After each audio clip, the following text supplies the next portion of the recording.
I don't know why, but you are watching the Madness Comic Network. Are you mental? Yeah, I'll tell you, I'm at Steel City Comic Con. You're watching me at Madness Comic Network. What a crowd. Love it. What a crowd. What a crowd. Hey, everybody. Welcome to the madness. I don't know what's wrong with Twitch. I don't care. Where's that thing? There it is. Hi, everybody. What's up? Hey. Hello. I am here with my friend Christy from Flip City. And the newest addition to what we call the madness, Mort Todd, him and Mark doing the thing. We met them. I'm sorry, in the most bitchin' smoking jacket I've ever seen in my entire life. Okay. Thank you. Hey, he's got style. What can I tell you? Yeah, well, it is after hours, so. Yeah. I don't know exactly what you're smoking. I know what I'm smoking. No comment. No. Okay, cool. That tells me everything I need to know. But a quick cursory look at my bio will show that I worked at High Times many times. So might give you a clue. I don't think you could have done crap. All right. Sounds like Pops might be working at High Times. For the moment being. A little bit. Ooh, that was good. I'm trying to get a post out on Twitter, and you guys are already distracting me. Don't mind me. Oh, that was a good one. America. Yeah, I said that. I said America, because where else can you have this much fun? Legally. Where? Maybe Monaco, maybe, right? I don't even know about that. I think you got to stay in the casinos, right? Yeah. Okay. No, I think it's hanging with you guys is more fun than Monaco. I've heard Amsterdam is cool. Dante wants to go to Amsterdam. I have a friend that got in trouble in Amsterdam. 1 month from being like discharged from the military, he messed up in Amsterdam and got kicked out. Oh, geez. Yeah. That's harsh. That's really harsh. Our boy Q has been to Amsterdam. And he made it back alive? He actually popped in the chat during the draw stream while he was in Amsterdam. And that show was funny just because of Q in the chat. Right. So we're here, people, for a reason. Aren't we, Christy? Yeah, we are. Oh, and super excited. I don't know, Pops, are you bringing the campaign up or what are we doing? About it. Yeah, I'm thinking. Well, something I got excited about because I checked the campaign right before, coming into the studio tonight, and I saw you guys broke 10K. Yeah. And that was really cool because I knew you guys were like leading up toward it, but I don't know what you've been doing for promo and all that. So I didn't know if, it was just going to stall or what. Yeah. So I was super happy. Yeah. No, I've been spamming a lot. So. Well, see, they call it spamming if it's not making money. If you're making money, it's not spamming, bud. It's advertising. Yeah. We've been doing promotion.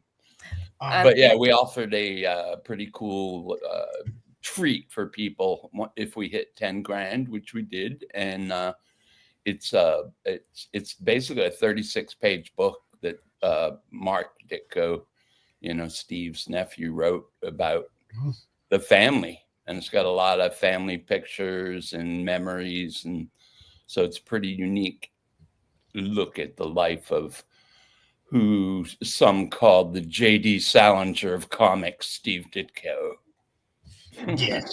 Yes. My problem here is I'm not logged into Indiegogo. Well, while you go and do that, I want to tell my anecdote of because you brought up spamming today.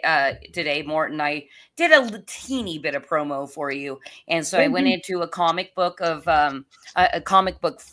forum on X and posted a thing. And I have weirdness with groups. I don't interact a lot, but I'm like, oh, these people need to know this is closing. Because they're all comic book fans, right? I'm like, okay, I might be able to drum up a little more support over here. But the mod hid the post. And I'm torn between, number one, offended. It's all fixed, by the way. It did get posted. But number one, being offended, which I was, and my feelings were hurt a little bit. Or number two, because the reason it was hidden was breaking community standards of self-promotion. And I'm like, oh, that's cool. This person I'm involved with this Steve Ditko thing, But it all got settled. Oh, goody. By the muscle of Mike Barron hopping in and saying, oh, really? Yeah, saying, Kitty, post that again. After I had words with the mod. And then the mod said, oh, Mr. Barron, may I please interview you one day? And I was like, muscle. There you go. You got to use it. You got to, right? Exactly. Okay, I have to do a little something over here. I'm trying to see if I can make this work without doxing myself. What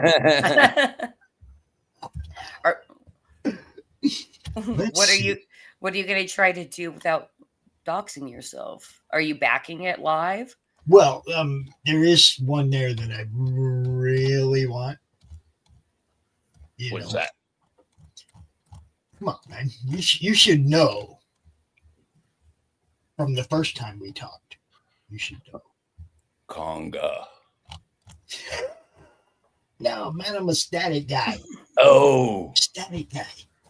You got the static cling. Yes, I've always liked that. I even have the later version of it, if you know what I mean. Like somebody else did it, I think. I can't remember. It's in a poly bag. I never even opened it up because it wasn't, you guy, or it wasn't Steve actually. It was somebody else doing something with one of his characters. It wasn't that Static Shock from DC. I do no. He's black. Yeah. I gotta try and find that. It's in one of them indie drawers over there. I have so many comics, man, it's ridiculous. Hey, you guys, just real quick, I just wanted to say that we've got 30 live viewers. So if you guys would do us a solid and like, share, and subscribe, we're going to have a blast closing out Steve Ditko's Amazing Heroes and Monsters with Conga. How did you say Conga earlier? It's he's the star of the Fantastic Giants book we have there. He's that guy in the middle between Static and Mr. Ape. The big ape. Whoop. Hey, what are we doing, Pops? Are we going to watch a trailer? Well, I'm still trying to figure this out over here. Hold on. You just keep talking and I'll be with you in a moment. Well, actually, Mort, I would love to hear because I was thinking before going live, I want to know how your guys' adventure, because it's a new thing that you have a ton of plans to do with, but this is the very first funder that you're doing for this Steve Ditko, reemergence thing with the remastering and everything. I'd love to know how your first funding venture for this has gone. Well, it was a gamble, and we figured based on his name and his fame and his art that we do really well. But I can say that I thought we probably should have hit 6 digits. Oh, I freaking agree. I really do. And that was why, when I went in that group and posted a thing, I'm like, there's 1,500 people here. I think a good number of, because it's a comic book group, a good number of them are going to want to know that this is taking place. And just when we had streamed to do your launch, I was super excited to first of all, get to meet you. But also do what I could to help promote. Promotion's freaking hard. The space is it's very noisy. Yeah. Yeah, for sure. Well, we're, between Mark and I, we're doing the job of like a staff of 20, so it's all us doing everything. So, yeah, promotion is like a full-time job. It can be, Let me tell you what, when I started doing this, Mark, like 5.5 years ago, part of it was because I had so many friends that they had a full-time job. They worked all day. They come home, they art for 4, 5, 6 hours. Then they had 15 minutes to go out and tell people about it. You see what I'm saying? So I started doing this and trying to help people promote and get seen. And that's all that this was ever about, was just trying to help people get seen. And I think it's getting to the point where I'm really happy with where we're going. Yeah. I mean, it seems like you got your operation down. Well, personally, what I also love about what you're doing is that you guys are going to be doing these campaigns over and over to do more of the books. So it is going to get to 6 digits. And I actually think it'll happen on your next campaign. Yeah, I really do, because people are just learning and it just takes a while. Sure. To like scream louder than all the other like ones and zeros floating around, And hitting the other platforms, you drop it on Kickstarter, you do this, you do that. Yeah, that's what's it. I've done Kickstarter plenty of times, but this is the first time I did Indiegogo, so it was sort of, learn as you earn, hopefully. Right. And and I thought Indiegogo seemed more comic friendly because I've seen some pretty successful campaigns and junk. So, well, I mean, it's just it doesn't matter where you put it; it's how loud you yell. Yeah. Now if there are some people that just refuse to use one platform or another, and that's why we always encourage people to go ahead and put them everywhere, because there's some people that just religiously will not touch Kickstarter or religiously will not touch Indiegogo.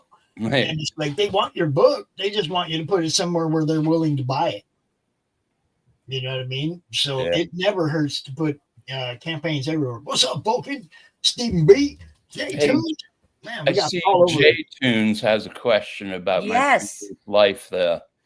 Do you want me to read it out loud, Mort? I'm going to.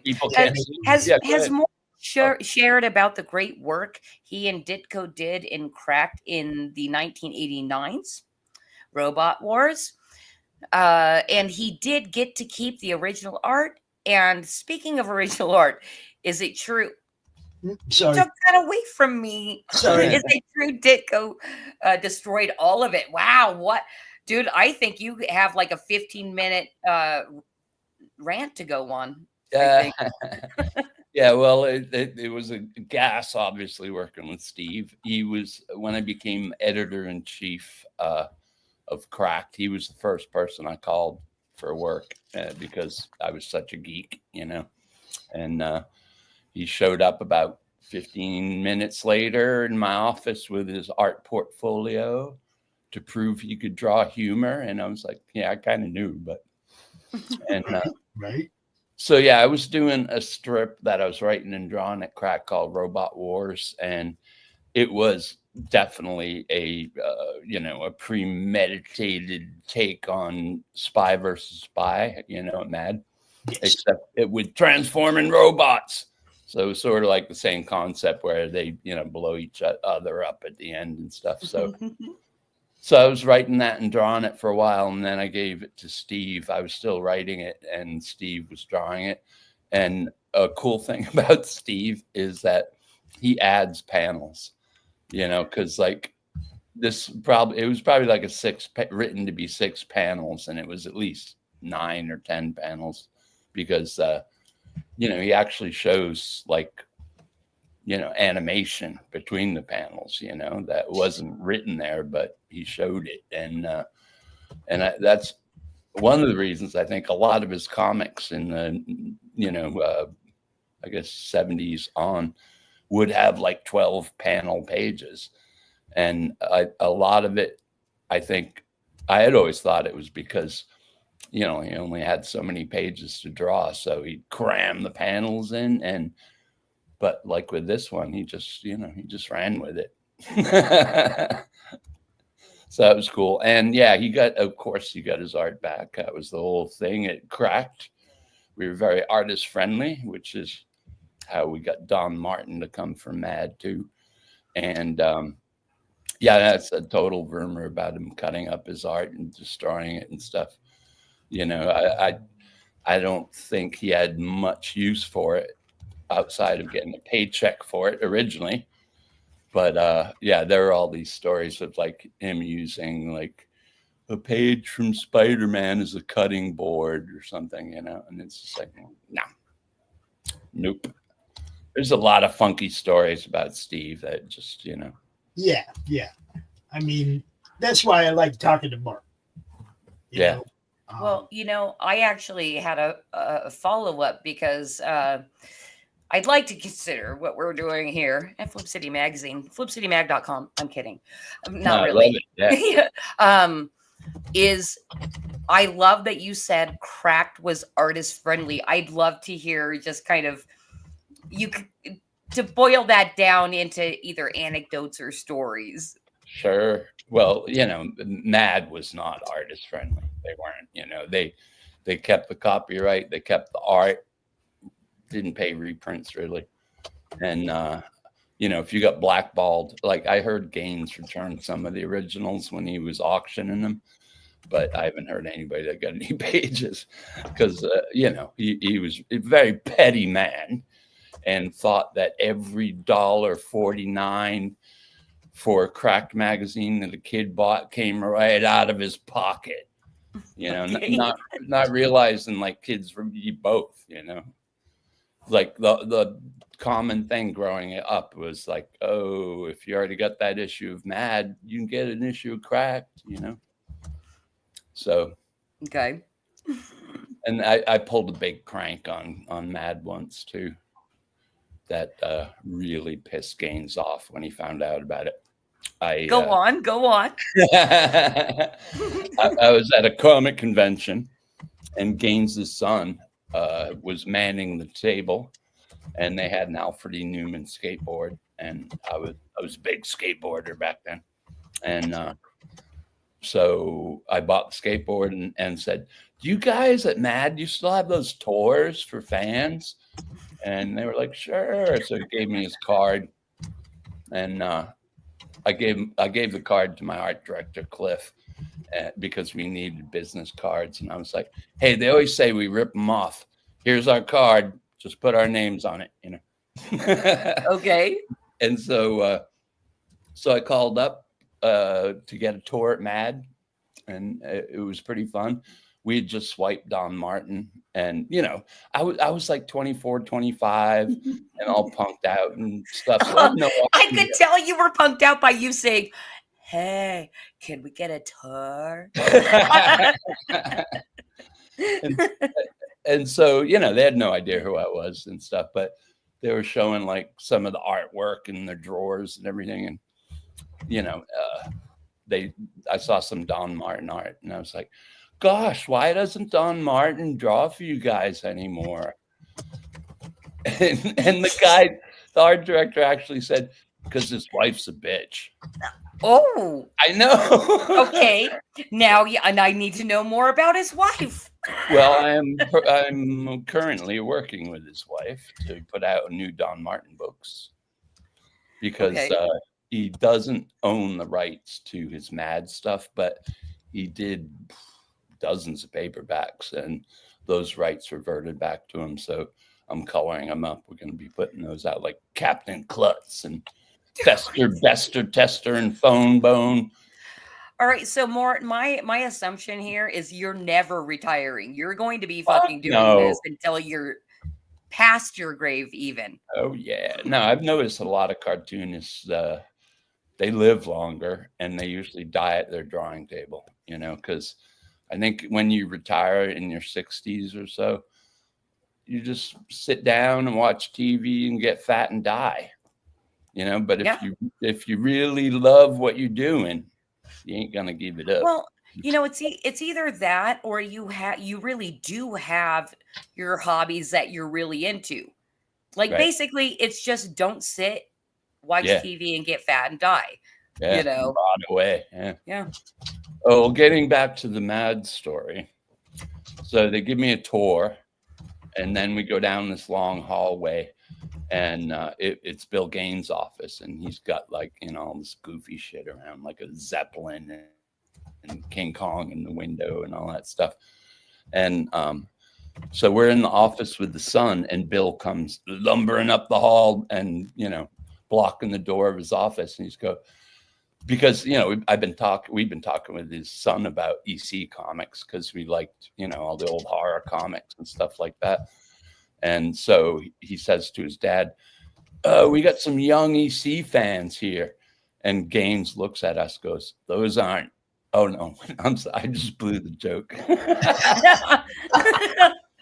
No, he goes, we got some old EC fans here. And he goes, those aren't old EC fans. And looked at us, and I was like, fuck, we got narked. He knows who I am, you know? Okay. Looking for a way to get out of the office, but he's blocking the door. And he goes, yeah, those aren't old EC fans. Those are young EC fans. So I got him to autograph my my Newman skateboard. And then months later, I had sent it to Thrasher magazine, you know, the skateboard magazine, and they actually printed it. And they were like, why is the madman signing the cracked man's deck? You know, and it ultimately got back to him, because I also did have spies at Mad. We had people working. I'm sure. Yeah, we had people working for us that worked at Mad. And if you worked for anybody else, you'd get fired. So they had to work undercover. But they told me, like, at one Christmas party, they were talking to Bill in the bathroom. And he goes, that guy at Cracked has got big brass balls to pull that on me. Compliment Right. of the year. Compliment of what? Compliment Compliment of which year, though? When did that happen? Would have been 87, maybe. Nice. And I have a feeling that your brass balls just got bigger over time. I could tell you stories. Oh my. Yeah. But no, they weren't good to their artists, because like you know, they would go on these annual like trips around the world and stuff, which sounds pretty groovy. But you could only go if you'd drawn so many pages in a year. And that's not up to you, how many pages you get to draw. And a lot of artists told me, it's like, yeah, well, that's a nice gesture, but it'd be nicer if we got a bonus, you know, instead, because they weren't allowed to bring wives or family with them and junk like that.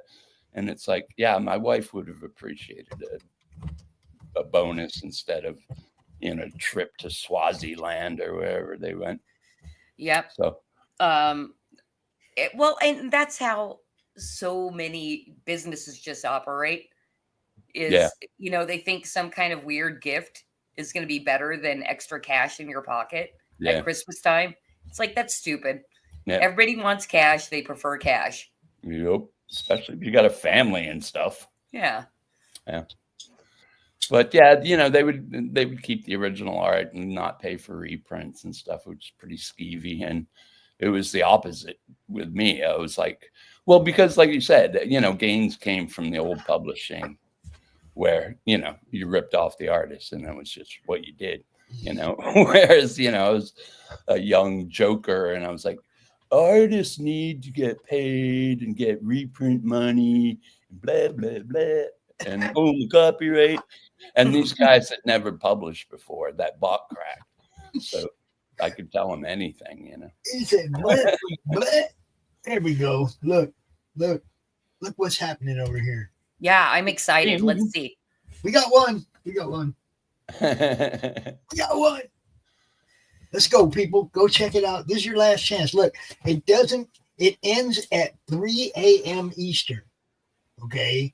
So you got a couple hours left. We might not be out here until it's over. Okay. Wait. But Pops, at the same time, I do want to say that yes, it's ending like way middle of the night East Coast, but it's ending at a relatively okay time for me. So you guys, if we do see some heat building on the stream and on the campaign itself, like I have volunteered to like hang back, even if these old guys need to leave. It's right. I had my nap before my afternoon meal. Oh, nice. We might have Mort all night long. We're gonna Mort it up all night long, you guys. I started at 9:30 this morning with a launch party, and I'm ending the day with a countdown. And I will hang as long as I can. I will. Exactly. Okay. Let's get some backers though. You got to share this thing out. Share. I'm gonna drop the link in the chat. Share it out. Like even if you're not sharing the stream out, just like grab the link. Grab this awesome thumbnail that I made tonight, and share it out. And let's get. Dude, wouldn't that be bitching if we got like another couple $1,000s tonight, right before, in the final hours? Like, I might be willing to do stunts for this. I don't know what, but if anybody in chat wants to call out a stunt Christy can do at a given goal, just do it. But by the way, my husband has told me no getting drunk on stream. No, I'm not drunk, I swear. He ruined it for you. But will I for Mort? I don't know. If he's hanging out all night, maybe. What's going to happen at 1 a.m. Eastern? Who knows? Hey, so I was kind of hoping Javier would show up, Javier Hernandez. He sent me a message. He said he's at dinner right now, but if we're going to be out here for 2-3 more hours, we might still get Javier. So we're going to see what happens with the campaign. I got a surprise for him. Oh shit! I better tell him. Are we getting a preview of the surprise? Should we? What is this? You ever seen this?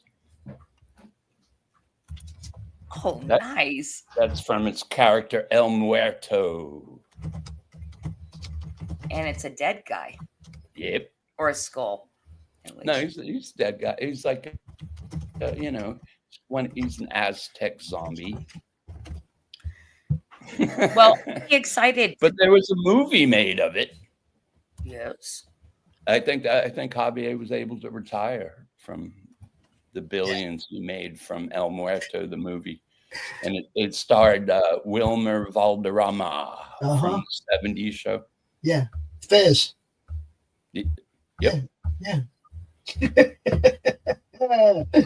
add some sequels.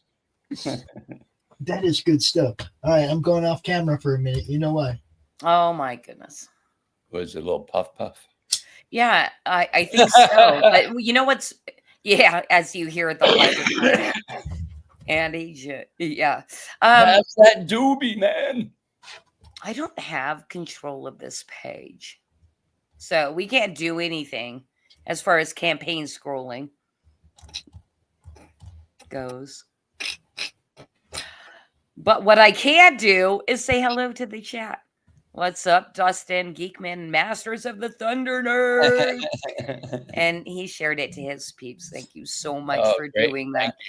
And I do want to give a shout out to Michael Ferraro, popping in from over on the Flip City Magazine channel, saying hello to all of us. And howdy.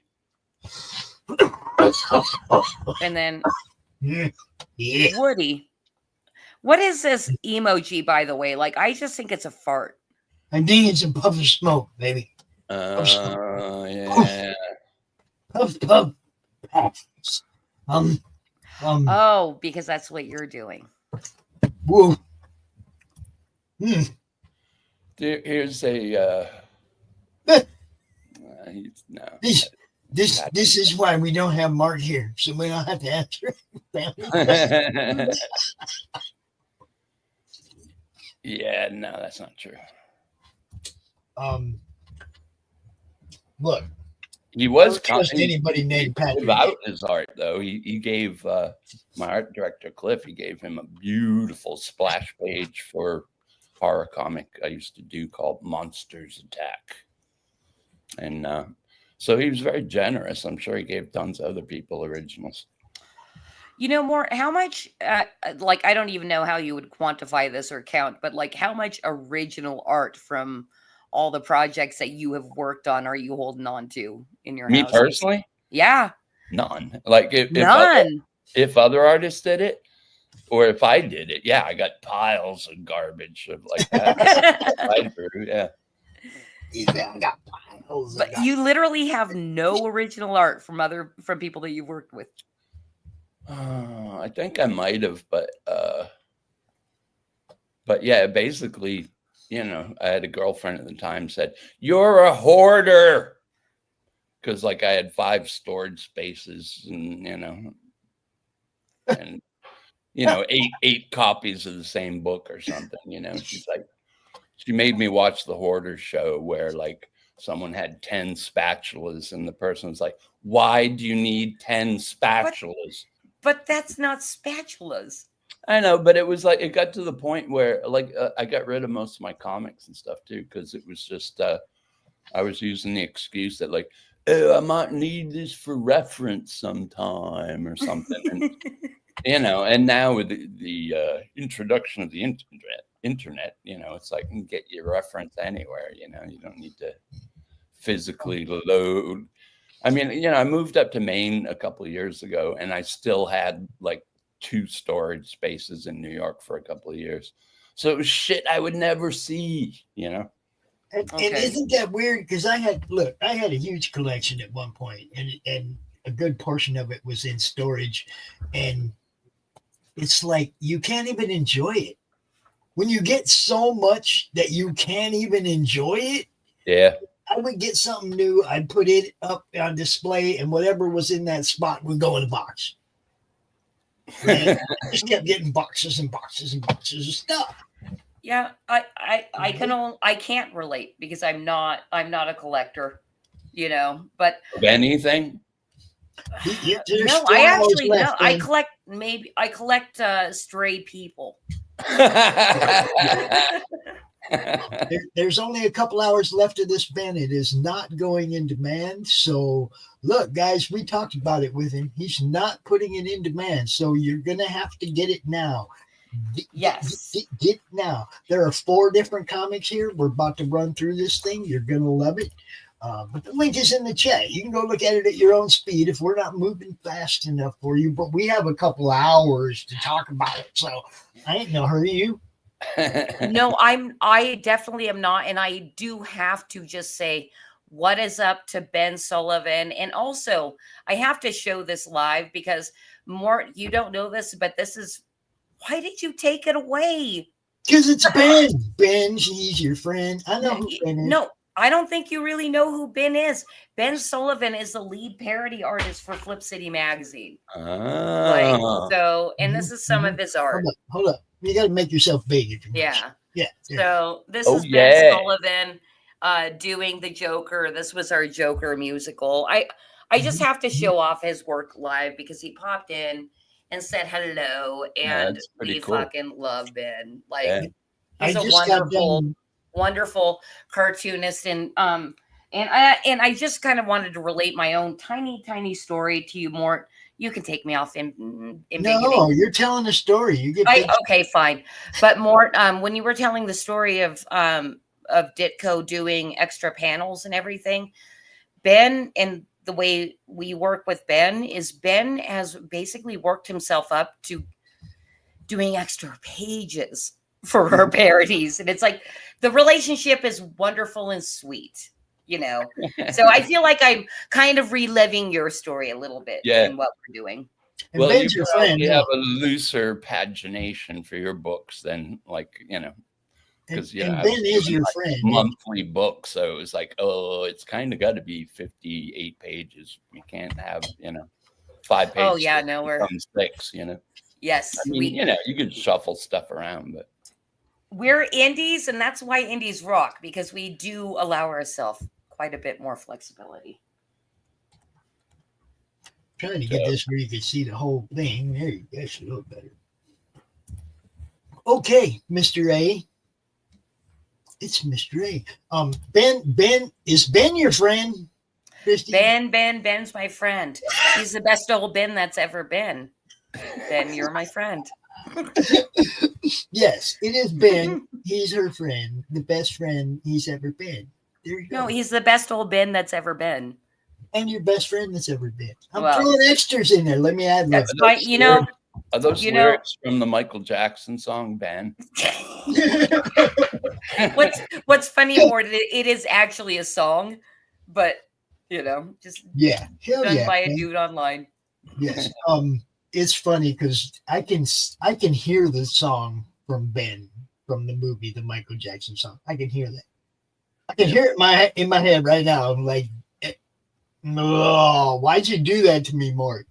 Well, I mean, you've been toking all night, Pops. I think that's why it's doing that to you. Yes. Justin collects stuff. Yes, he knows something about storage space too. If you could see behind me, Mort, you would see boxes and boxes of comic books. What can I tell you? Even some Ditko Spider-Man. Yeah. Back here somewhere. Yes, there are. Look, guys, this is old school, but it has been like recolored and stuff, right?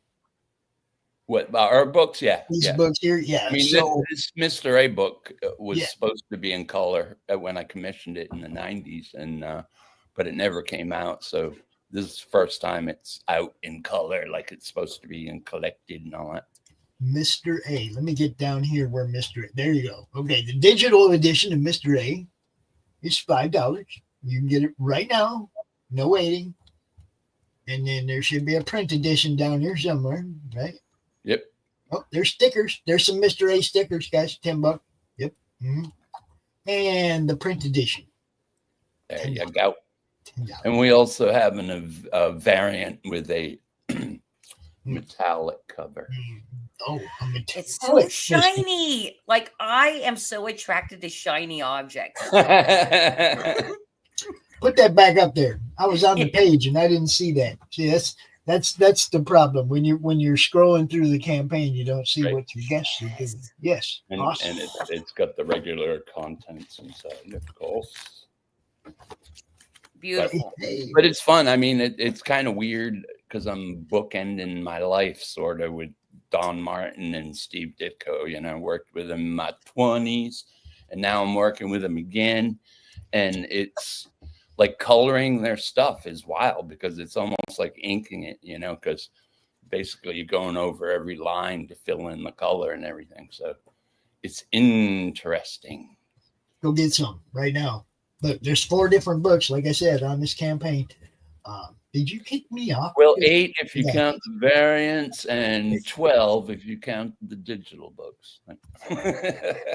So yeah, you got a bunch of different stuff here, guys. And like I said, this one is not going in demand. You're not going to get another chance at it. Please share, if not the stream, share out that link that I just dropped over there in the chat. Let everybody know. Don't just share the link. Share the link with a little thing that says 3 hours left, people. Tick. Get some, you know, let them know it's almost over. Let them know this is a campaign end stream, right? Let them know so that they get over here and get a good look while they can. The clock is ticking. Yeah, it is literally ticking. Hey, real quick, I just want to say hello to Derek Wayne Mullins. Mm-hmm. Hello. Hey, Mort, something that I have to tell you this story because after we launched your campaign, a couple days, I'm like, oh, I'm going to post a thing. And so I'm like, oh, they're on Kickstarter. Without thinking to go through social media and find the actual link. So I'm like, Kickstarter. And I just put Ditko in there because I thought, you know, it'd be the first thing that popped up. First, you know, you're not on Kickstarter, but what did pop up, and I'm sure you guys probably know about this, is there's been other people taking these properties and republishing them and making money on Kickstarter doing so. Well, a lot of Steve's work is public domain, you know, so they can reprint it, but they they usually just scan the original comic books. But we're working from, you know, like black and white stats and original art and stuff, so that it's fresh color. It's not, all crusty as hell, even though there's something to be said about crusty comics.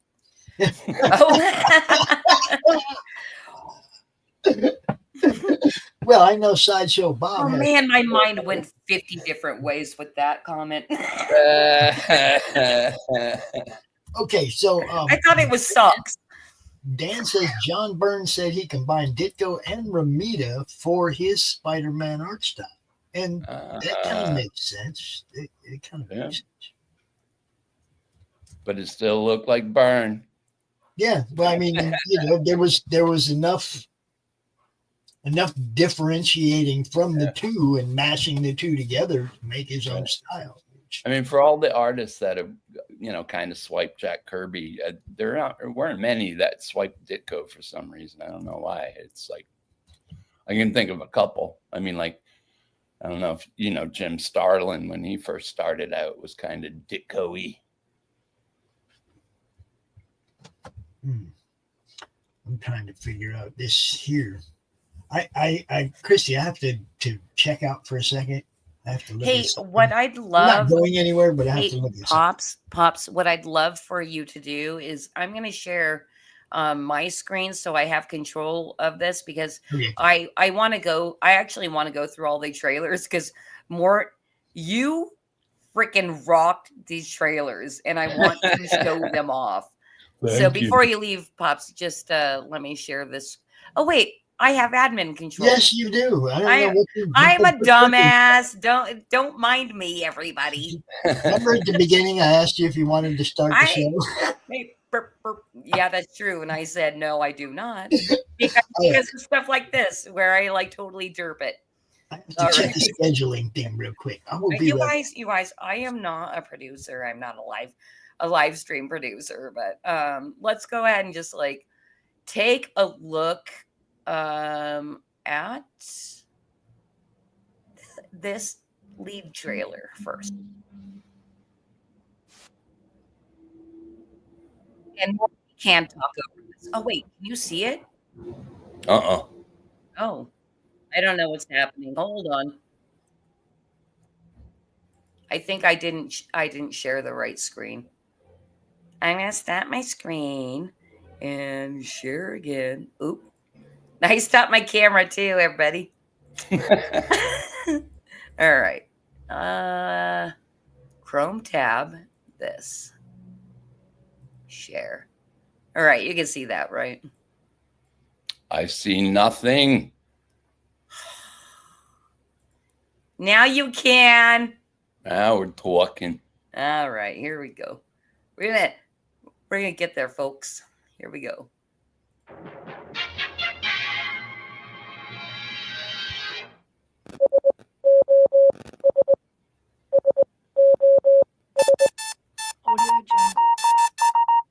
Audio Jungle.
Well, you've heard of low budget videos.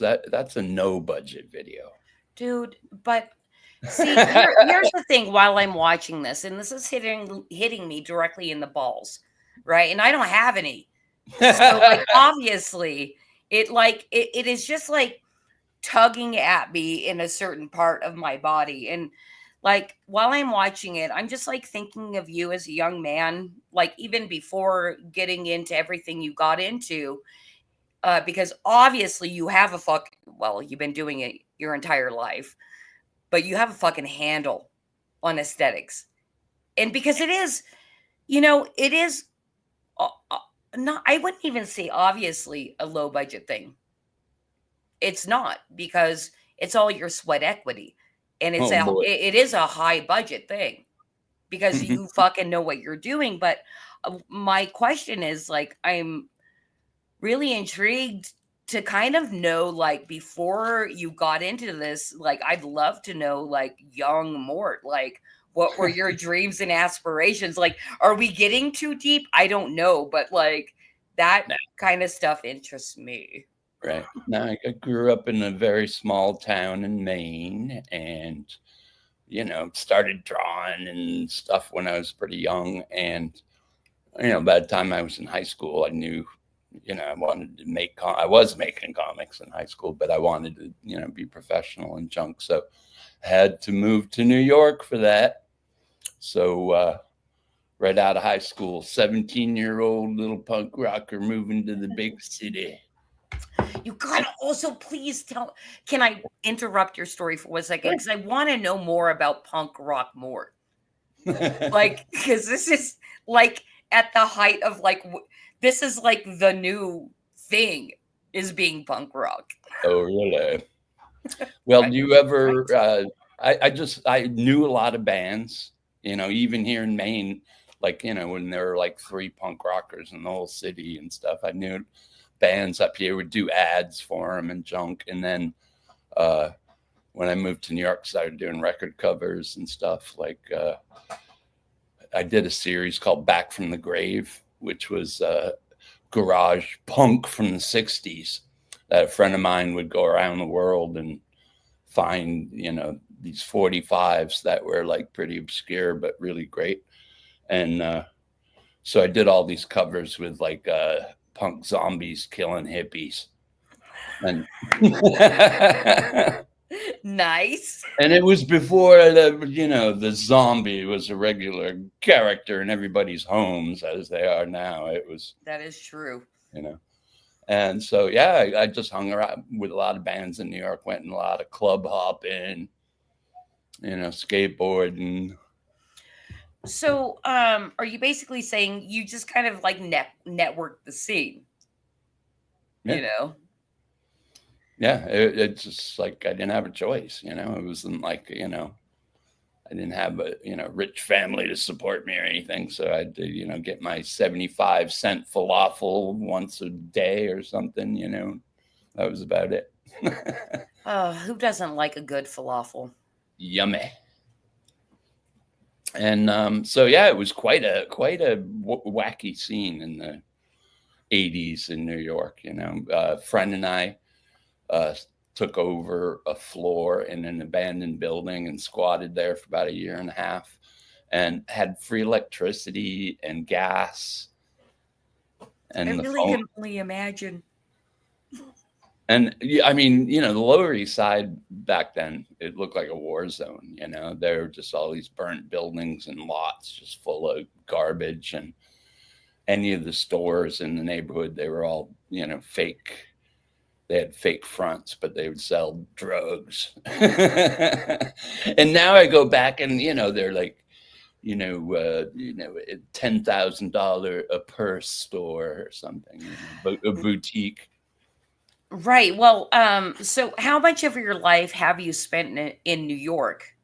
Oh God, like 30-something, 33 years or something, 35. I don't know. Now, do you miss it? Like, no. Well, I mean, as far as like, I guess if it didn't turn into what it was and it always like just kind of stayed like 80s New York. Yeah, no, I mean, it's like it was, there were tough times then, and you'd get into fights and junk like that and everything. But now you don't get into fights; they just kill you, or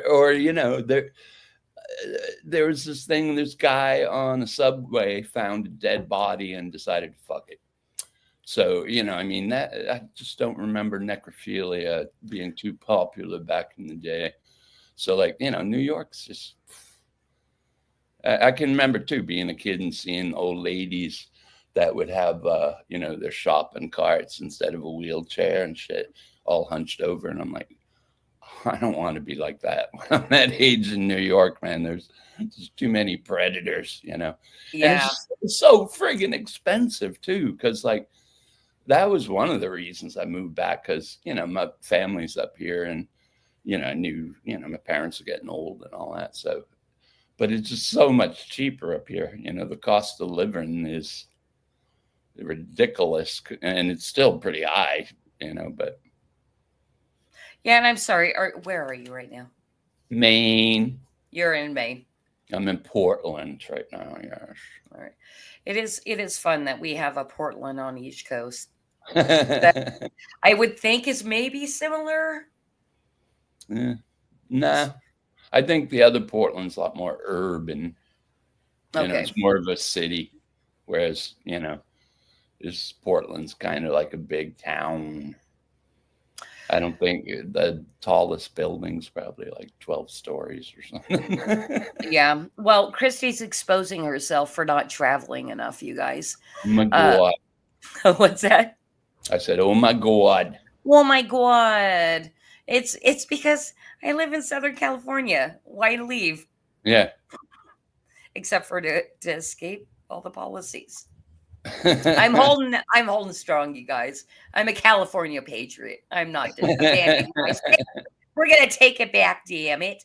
But in the meantime, because like I said, we're playing trailers because I just love every single one of them. Let me tell you that the music for that Mr. A classical music, that was Steve Ditko's idea, because we'd talking about doing a live action TV show back in the day, and I was trying to think of what music would be cool, and I was thinking sort of like Peter Gunn, that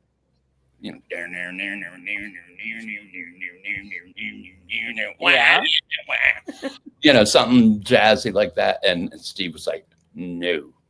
He was like, jazz is discordant and chaos.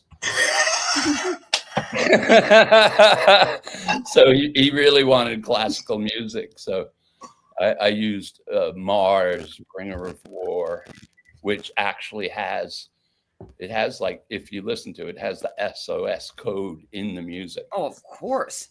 So I figured, opened it up with the SOS telegraph stuff, and figured it was a good reflection on the world that Mr. A lives in. And and it's pretty prescient, the stuff, because again, this was 1990, and he's got stuff about social justice, and I'm like, who the hell was talking about social justice in the 90s? Only the X-Men. Commies. Only They've been around us. That wasn't a phrase in the 90s that were like, we demand social justice. Hey, listen.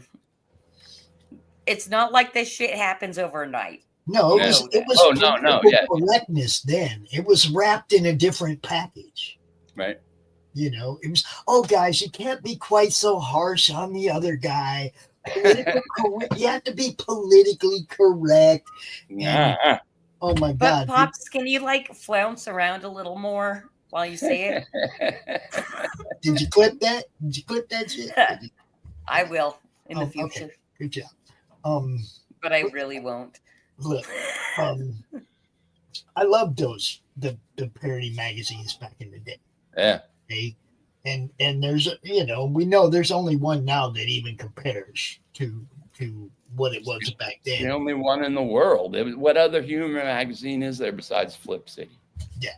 None. Which by the way, Mort, you made Scott change some of our things, some of our promotionals, because it's like, you know, America's Best Satire magazine. And then when we had spoken, you're like, it's the only.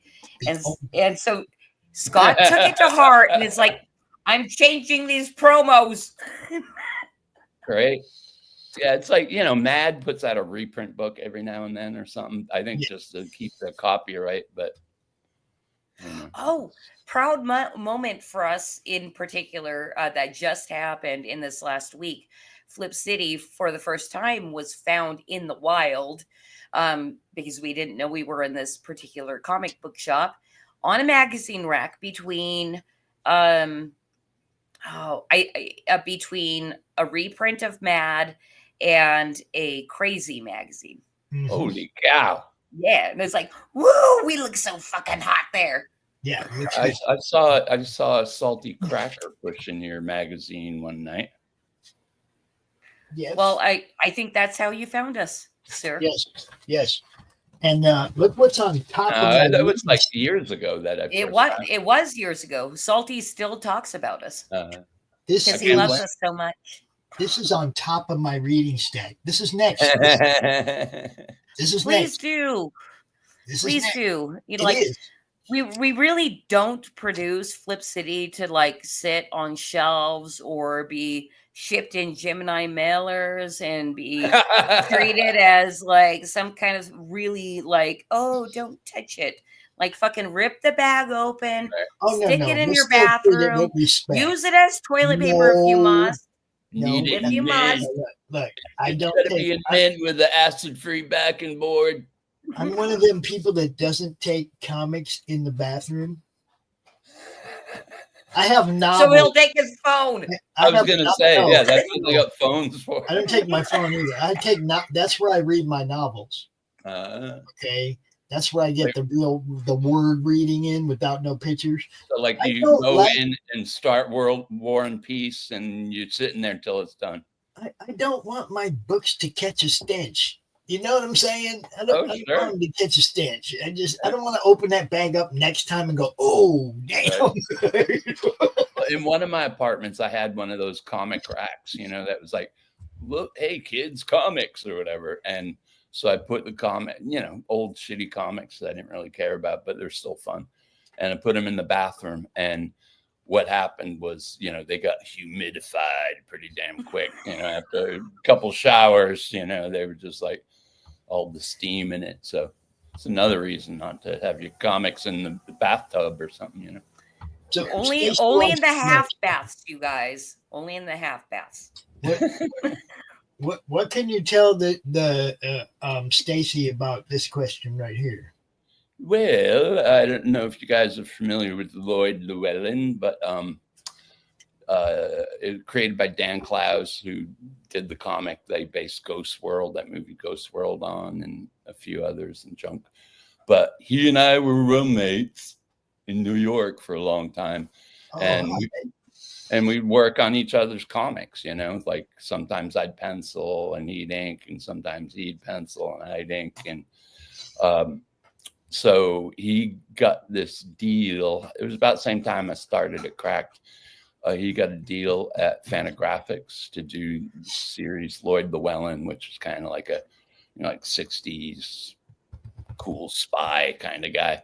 So I wrote and drew a few of them for the first couple issues, but Dan inked them, so he overwhelmed my singular art style. So a lot of people don't know that, but yeah.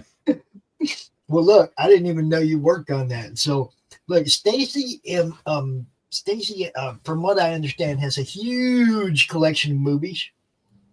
It's very nice, like right there. It says acres of movies. That's you know, she is very knowledgeable about the crossovers between the comics and the movies and the places where they, you know, every time she gets in stream, I get a little bit more impressed with the knowledge, you know.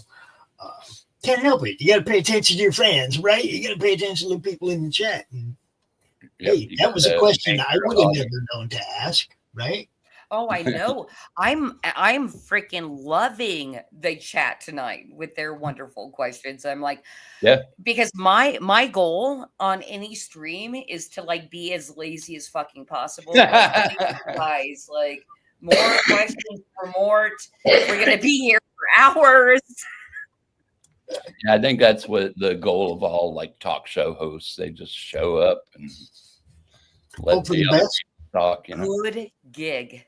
Yeah. We hope for the we do. We come out. We hope for the best. But I mean, like, I do have a reason for doing this. You know, I want to help you guys get seen. I want to help you guys sell books.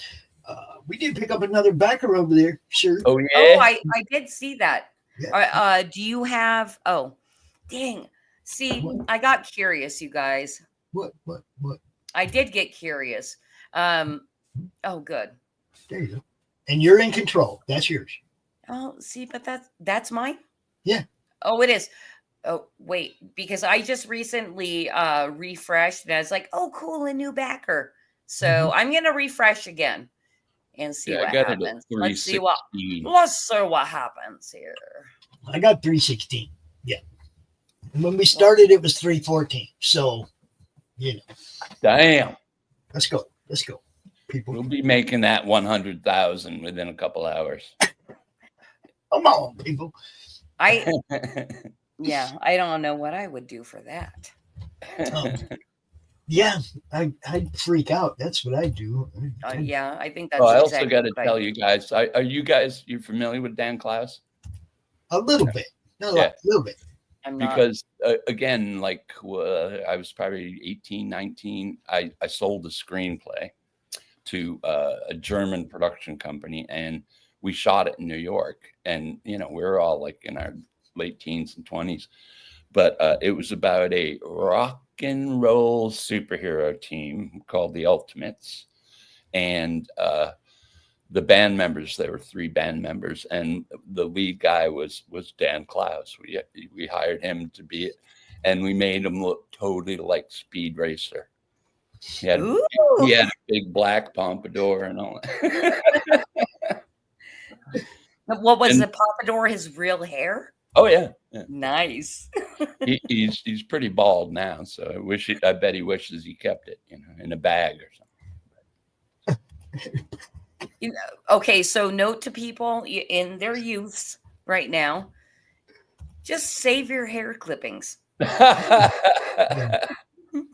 can staple it on later. Yeah.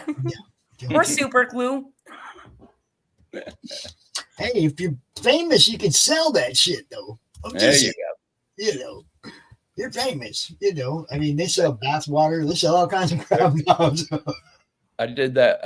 I bought some celebrity hair once, and it turned out to be pubes. And I complained, and they said, "Oh, shit." They were like, "We were supposed to charge you more for that."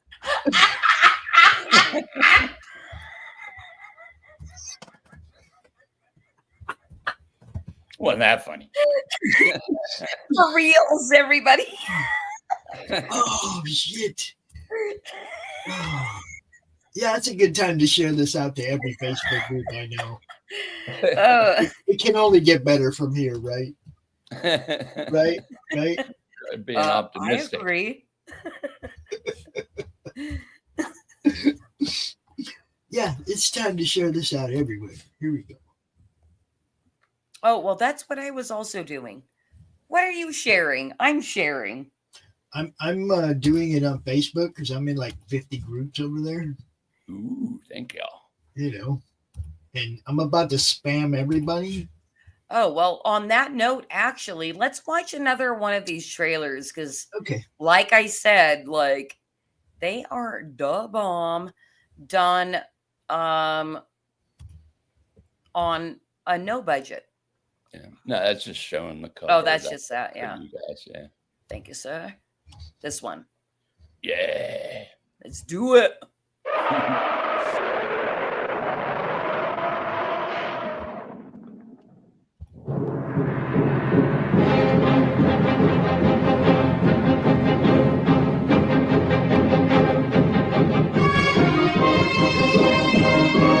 I'm sorry, you guys. Like, I'm trying to make this full screen. And it's not. It's being a butt. It's being a butthead.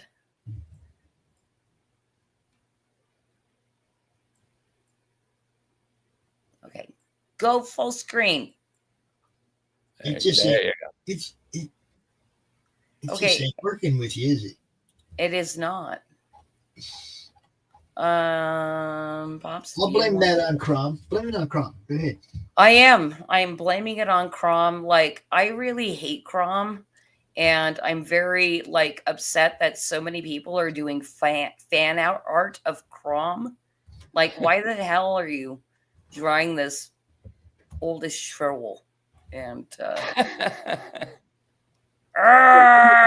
Look, anger. He's like over my shoulder right here, right? He's over my shoulder right here, and he's going, "Yo, Christy, looking right at you." All right, listen, Crom.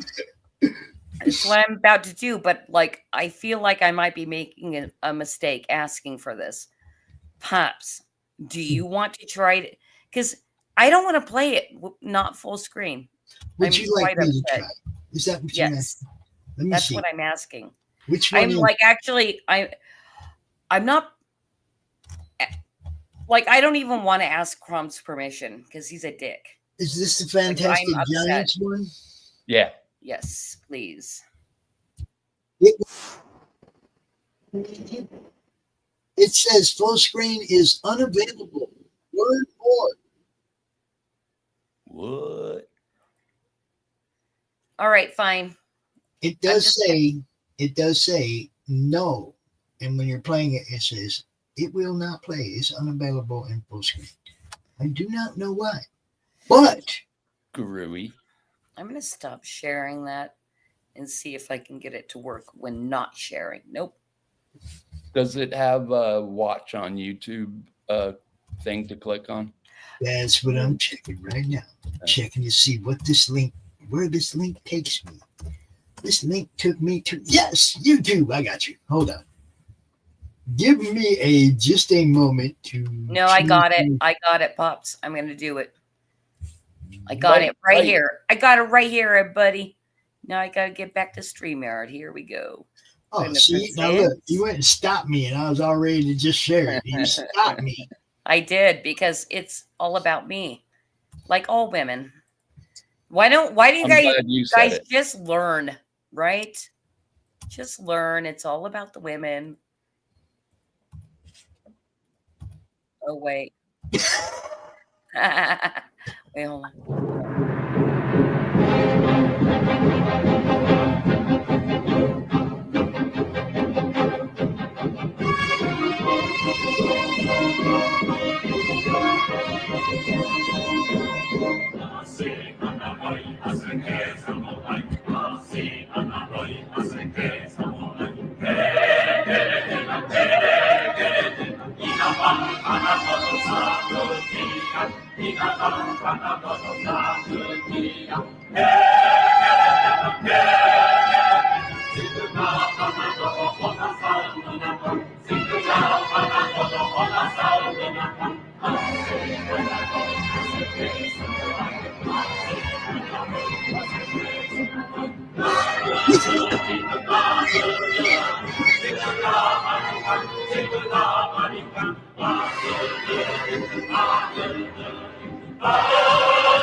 Yes! Did you recognize the music? You told me what it was. Right. I was curious, and I forgot already. King Kong versus Godzilla. Yep. It's a bunch of natives, like Japanese actors in black skin running around a fire and stuff, singing that. Well, how are you able to use that without getting struck on YouTube? Is that in public domain? No, there's some music on there that they allow you to use it. You can't. They won't let you monetize it, but you can use it without getting a strike. You hear that? They will not let you monetize it. YouTube sucks, man. They get YouTube gets money for everything. Why they got to take away ours? No, I tend to use, public and, free use music, but I couldn't find anything, good for a giant monster. And so why not go to the source? Yeah, it worked perfectly for it. And, well, that's the thing too, just about YouTube that irritates me is they demonetize people, but still play ads. Yeah, they Right. still make money off you. That seems very, very wrong. You can't demonetize people and then still monetize them. Yeah. You gotta look at it from this point of view. It's like you're sitting there, they're still making money off your content and they won't allow you to. Right. That's like what if you're not going to share some of the money you're making off my stuff, you shouldn't be allowed to I shouldn't even be allowed to put my stuff there. It should just be one or the other. Either you're paying me or not. Yeah. I mean, I don't want to be there if you're not going to pay me. What kind of crap is that? Well, that's just it. It's a kind of a scam. Yeah, it's kind of a scam. Yeah. We catch them stealing views from us and all kinds of stuff, man. Who, YouTube? Yeah. Straight up stealing views. Like we have a show, the old show gets 40, 50 views every week, no problem. Never, somebody asked me for the link to one of them from a few weeks previous, and I went looking for it, and I got there, and there was 0 views. And I'm looking at it, and there's like 20 people in the chat talking, and I'm like, okay, 0 views, and all that interaction in the chat. Right. And they were deemed illegitimate views. I'm like, what are you talking about? Those are real people that comment all the time. Yeah, but their parents weren't married, so they're illegitimate. I get so frustrated with YouTube, man. It's horrible. But that's why we're going to Roku. That's why that whole purpose of building the Roku thing was to get out from under the Google overlord. And right. Have you considered Rumble too or anything? Yeah, we're on Rumble. We're on it. We're everywhere. Oh, you are? We're everywhere right now, bro. Oh, Mort, you don't even know about pill.net.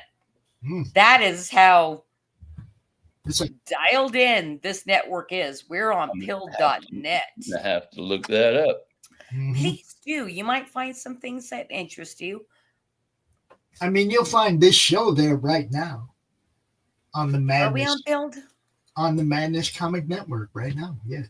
Good Lord, I don't know PillNet, but they know me.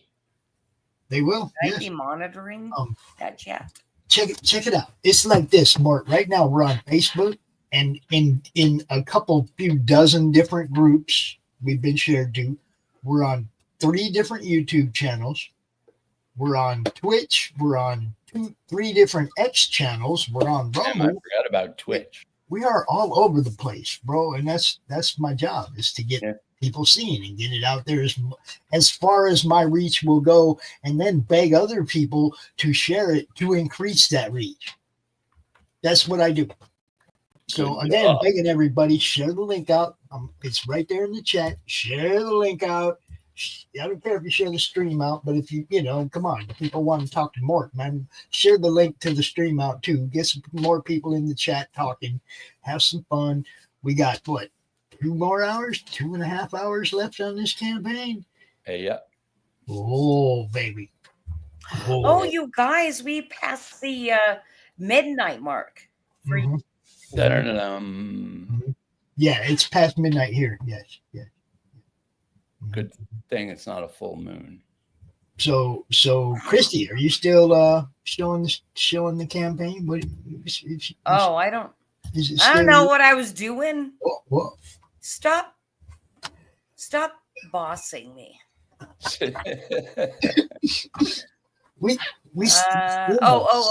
No, that was a YouTube. We're gonna remove that. Okay, there you go. Thank you for sharing, Matthew. What is up, Matthew? What's happening? Matthew also has a book that he's in the middle of having art done on right now. So we love when the You got a bunch creators. of creative people in your audience. Well, that's how it began. That's pretty much why it. See, my thing started with a little Facebook group, right? And we used to just go. We used to just come out and do videos of, look what I got. Right? And that was it. There was no production or promotion or anything. We were just a bunch of friends showing off what we scored at the comic shop today, or what came in the mail, right? Right. COVID changed everything, Mort. It changed. COVID. Yeah, it changed everything. Overnight, my little Facebook group turned into a networking and promotional group because everybody got screwed out of their tables all summer long. Right? Some of them paid, a lot of people paid a lot of money for tables they didn't get to use, and they didn't make any money. And that's where I started doing my monthly CromCon show. And that's how this all started, right? But it was just a little Facebook group. It wasn't YouTube. It wasn't all this other stuff, what we're doing now at all. It was one little Facebook group that now has 3,200 comic people in it. Damn, well, you got to thank that flu for this happening. Well, yeah, I mean, for what happened to us. There were a lot of fantastic things happened from the flu. Happened from a lot of people that were like, F you, flu. I don't believe in you, All I knew was that I had a whole lot of friends who just watched their whole summer income go out the freaking window. Yeah. And that's why I started doing CromCon. And that was once a month more. We came out and we talked to 60 people and let them talk about what their campaigns or whatever, their website, wherever they were selling their books. Once a month, I did it for 39 straight months. Woo. And then it was like, okay, now I started picking up weekly shows. And I didn't have time to book 60 people to a big weekend event every month anymore because I was trying to build this network now. And it just kind of got pushed into the background. We don't really need it. The cons are back. But yes. Madness Comic Network rocks pops. All right. We do kind of want to do Steve Ditko's amazing. What I was going to say is we do have people asking about doing it at least once a year, doing a CromCon event. Right. I can't do it monthly. There's no way. Hey, but by the way, that actually makes me wonder because Steve, not Steve. Hey, Steve. Hey, Steve. Mort.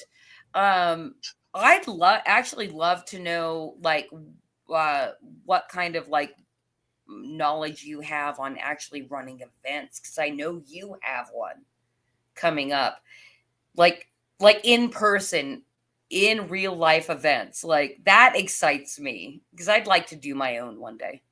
What do you mean? I don't have an event. The DITKO'S. Oh yeah. Yes. I thought he was playing around. No, I wasn't sure. I mean, because we're doing a bunch of cons this summer, but I didn't. But this that's thing. Like in November or something. It might as well be in the year 8000. No, that is so right around the corner. I'd be sweating right now. Well, that would be fantastic if Pops could do a live stream from there. Oh well, Kaz is going to be going down to the Bottle Works. He's going to set up a meeting with Matt, go down there and look the place over and find us the place in the building that gets the best Wi-Fi, the place in the building that has the best overview of the place. Because we want to broadcast and be able to see everything and talk to everybody and do an all day, live show from the floor. It'd be awesome. Well, but more just because you have more insider knowledge and all that, can you tell us about this con, what's going on? And yeah, this is the first time I've heard about a Bottle Works place. Yeah, it's it's in Steve's hometown of Johnstown, Pennsylvania, and it's pretty fun. Yeah, they it's not as big as the San Diego con, perhaps, but especially at a place called Bottle Works. Yeah. Right. but you get some pretty diehard fans, and also they invite a lot of people that worked with Steve, and writers and stuff.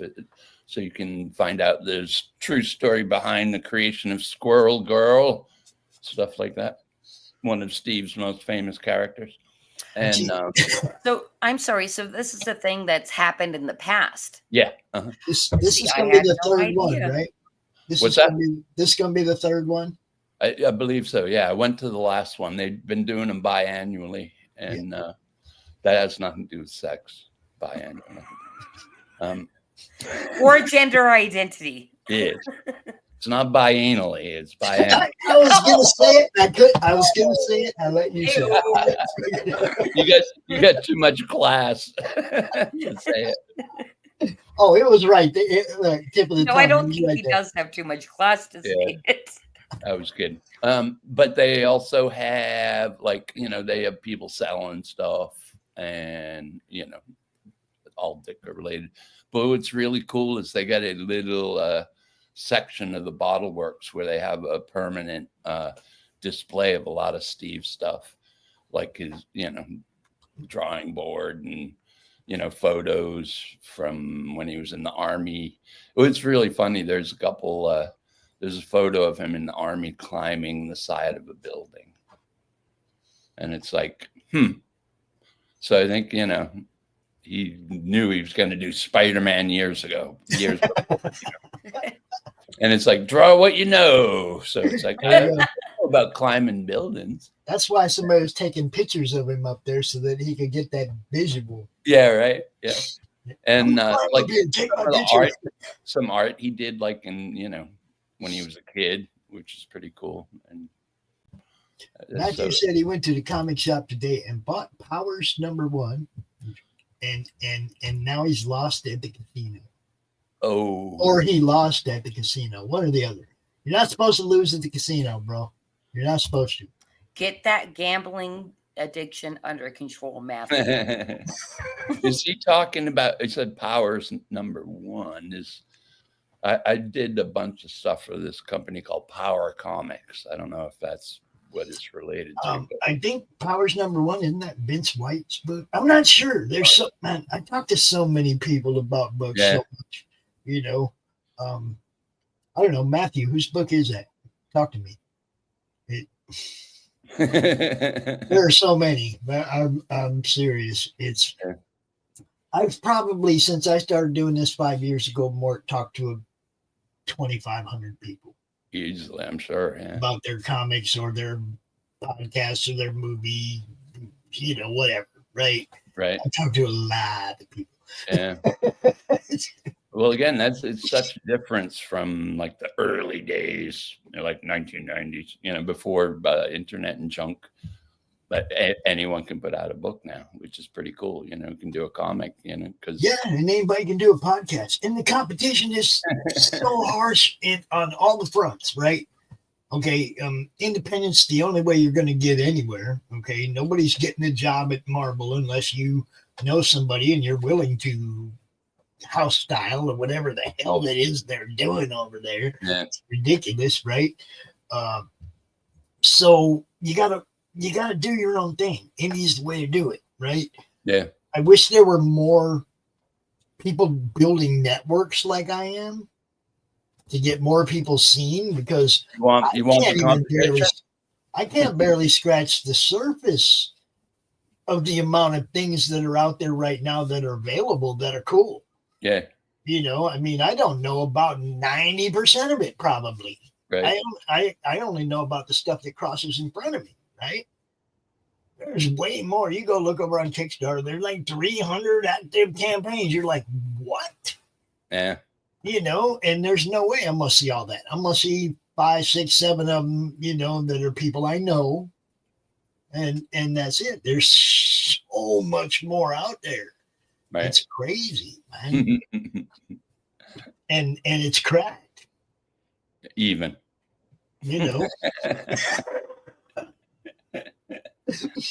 So when you started doing crack, man, when you first started doing it, Did you think it was going to do well considering the landscape at the time? Well, it was weird because, like I said, when you grow up, you know, anyone who told me that, like, oh yeah, I always like crack better than Mad, I'm like, you're lying, you know.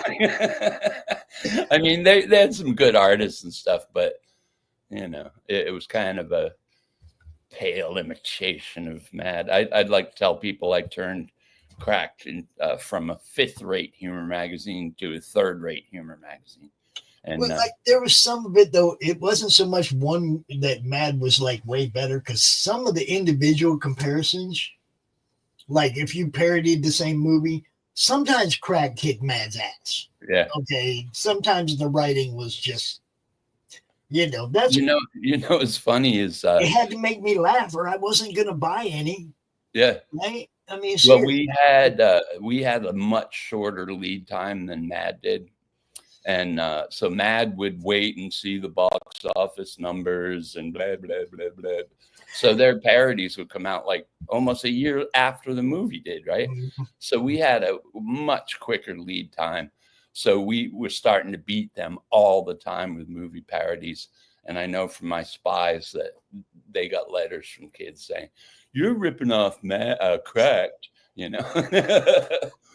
But the biggest FU to Mad was when the Batman movie came out in '89, you know, with Keaton. My girlfriend at the time was a British, and so I was in England, and we crashed the set while they were shooting it.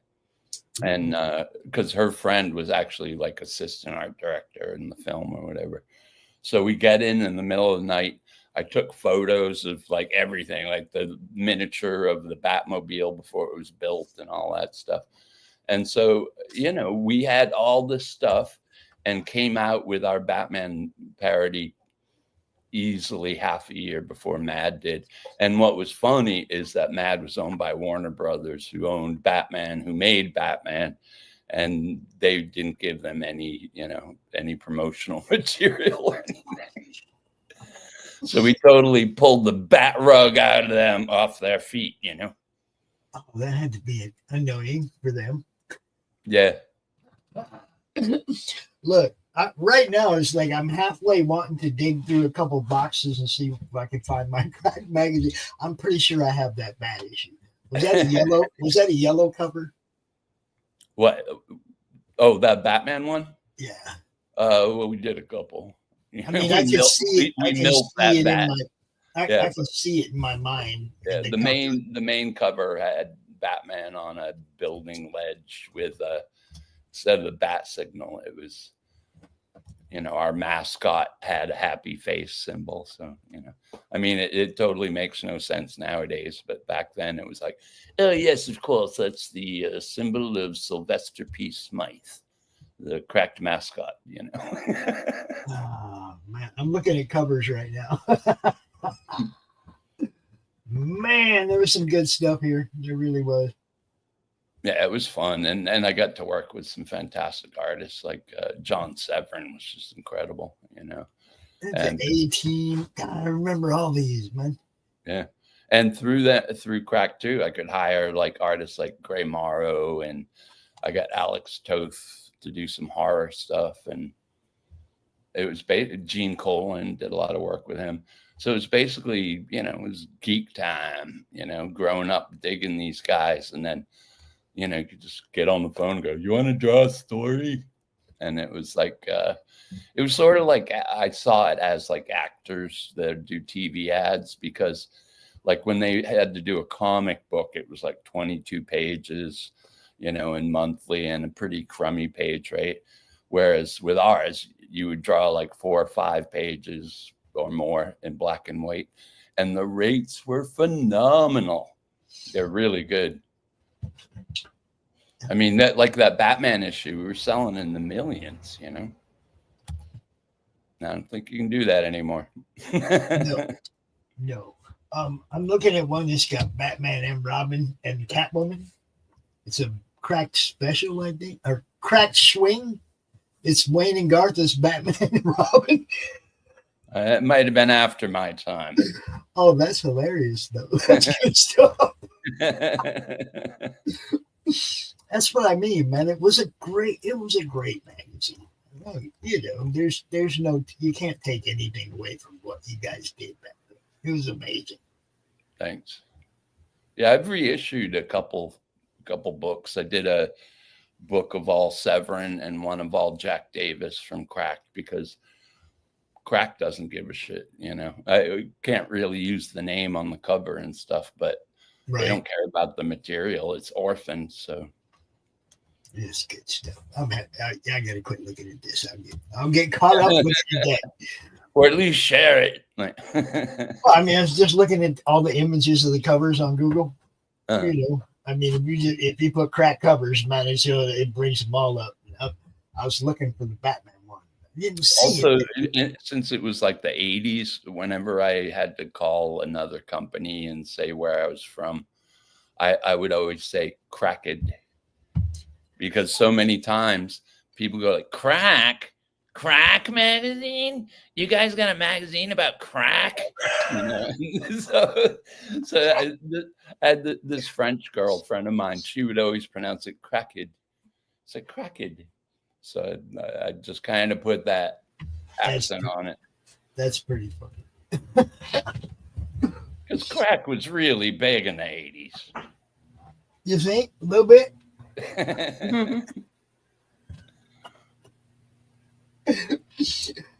That's hilarious. I just realized that I needed to kick a fan on over here because my laptop just decided to let me know it's a little warm. So just letting you know if it boots me, that's why. I won't leave unannounced. I'm like at the airport. Oh, I totally left unannounced. Mm-hmm. And we didn't notice. No. Were you? Oh, burn. That was a burn. We love you, Kitty. I just figured you know the same thing I do when you turn off your camera, right? Well, you know, you guys were in the middle of the thing, and like I literally haven't eaten all day, and I have a plate of food here. So basically, I'm gonna stay here with my headphones on and mute and turn my camera off. Nom, nom, nom, nom, nom. And we'll chime in when appropriate. What's for dinner? Ooh, thank you for asking. This is what's fantastic, because I'm not going to show it because it's not beautiful. But we made a barbecue pulled pork sandwich and made fresh buns and a very nice coleslaw, which when I went out and served myself this plate, because my daughter made the coleslaw, my husband Scott said that's the best coleslaw we've ever had in this house. Wow. So I'm super excited to dig in. All right. I'm still trying to find out if I know where my cracked magazines are. Oh, well, okay. So, Mort, I do have to follow up on something you just recently said, saying Cracked was very popular in the 80s, and it did come with a tinge of sarcasm, right? Because no, I said crack. Oh, crack. Okay. Now I get the joke. Whew, Christy. See why I had to put the ED on it, you know, when I said it, cracked, because I said crack and you thought I said cracked. You know, I think so a big thing, at least with Mad, because I'm not any kind of person to like come for any kind of Mad or Cracked history. But one thing that I know that did happen a little bit, whether it was Mad and Cracked or both or what, was like letters to the editor, basically saying, you are a terrible, horrible, filthy magazine my child, you know, picked up, blah, blah, blah. I'm sure you know what I'm speaking of, right? Sure. That was our goal with Flip City, was to get those same letters, and we have. But in such a very different manner, because it's coming from the woke people saying, oh, you're awful and horrible, blah, blah, blah. It's like, you realize you're sounding like all those other people from back in the 50s and 60s. Yeah, no, they're the new Puritans, the woke, you know. They're prudish. It's an interesting thing, though.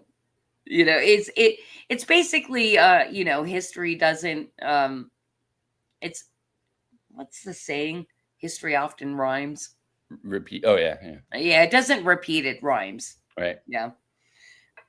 So it's been an exciting thing. The biggest controversy we had when I was at Cracked was, it wasn't with Cracked, it was this other magazine I did called Monsters Attack.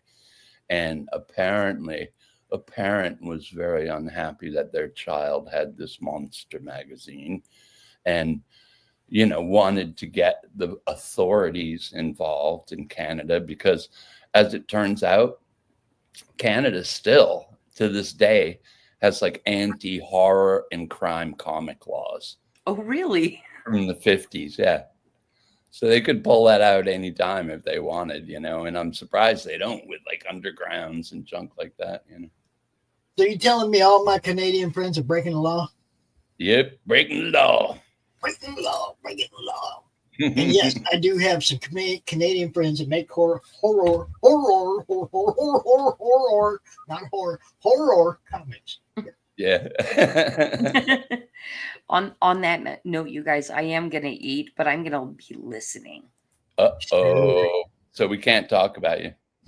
And can you still scroll? Please talk. Oh no, you want me to scroll? Sure. I mean, if you would, I can do that. That static video. Yeah. Which one? Go back to YouTube. I am sharing the correct screen again. Yeah. Okay. Good. All right. We're gonna go to the next. You guys, by the way, I'm just gonna slow it down just 1 second. You guys, like, this is like remastered, colored Steve Ditko art. Yes. Which you wouldn't get from other people just kind of grabbing from the source, or not even the source. This is from the source. That's what this is from the source. Yeah, we got the open source. Yeah. Static. That's the one I got. Static. Wait, did it just jump right back to the top? Yep. Uh-huh. Oopsie, here we go. Static. Right there, guys.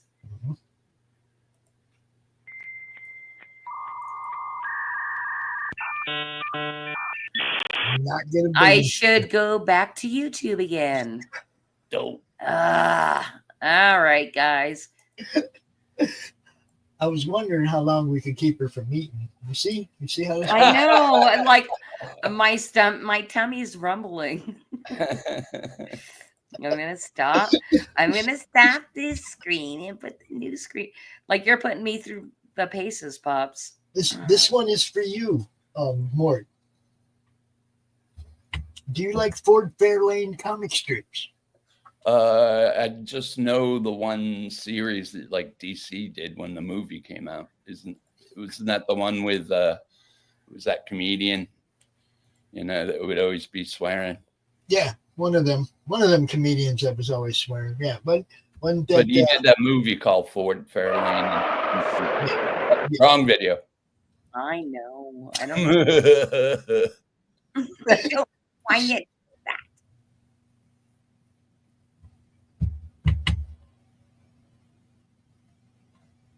She's cussing at me. 3 tabs to deal with, you guys.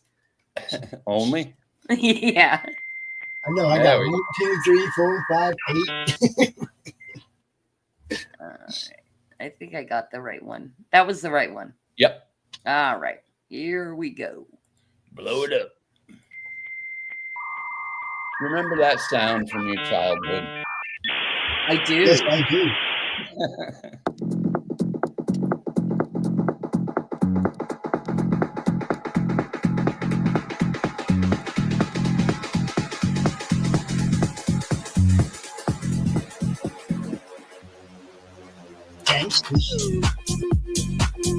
Gangsters cause a freak accident. Gotta have you do the voiceover for the next video. Yes, okay. Stack rip. It's wild.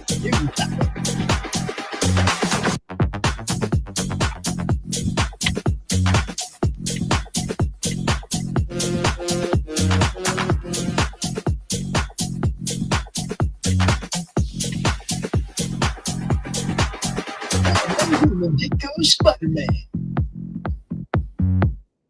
Stranger than DITKO'S Dr. Strange. DITKO Billy.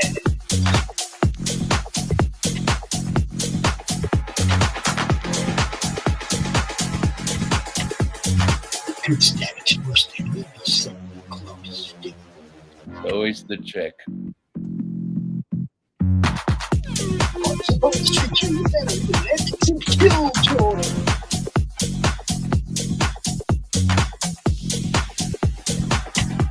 That Deadpool?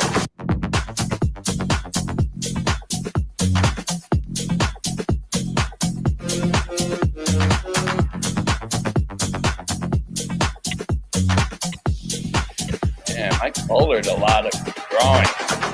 Steve DITKO, Static, #1, the first issue, collector's edition of the limited series. See more, DITKO first time. All right,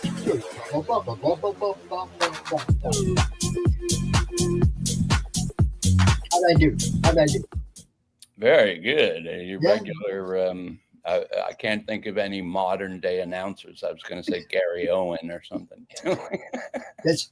I like to do that. You know those promotional on the radio ads for the super trucks. Oh, like Sunday. Yes. Yeah. Sunday. I love doing those. Yeah. God, that's weird. It was like a national phenomenon. Like every local racetrack would do the same kind of ad, you know. It's all of Sunday. And you always had a good time wherever them was things were going on. It was, man, get up real high in the stadium, get all high from all the exhaust. It's kind of the same thing as like In a World. Yeah, right. You remember Snoopy used to sit up on his doghouse with this little typewriter. Oh yeah, dark and stormy.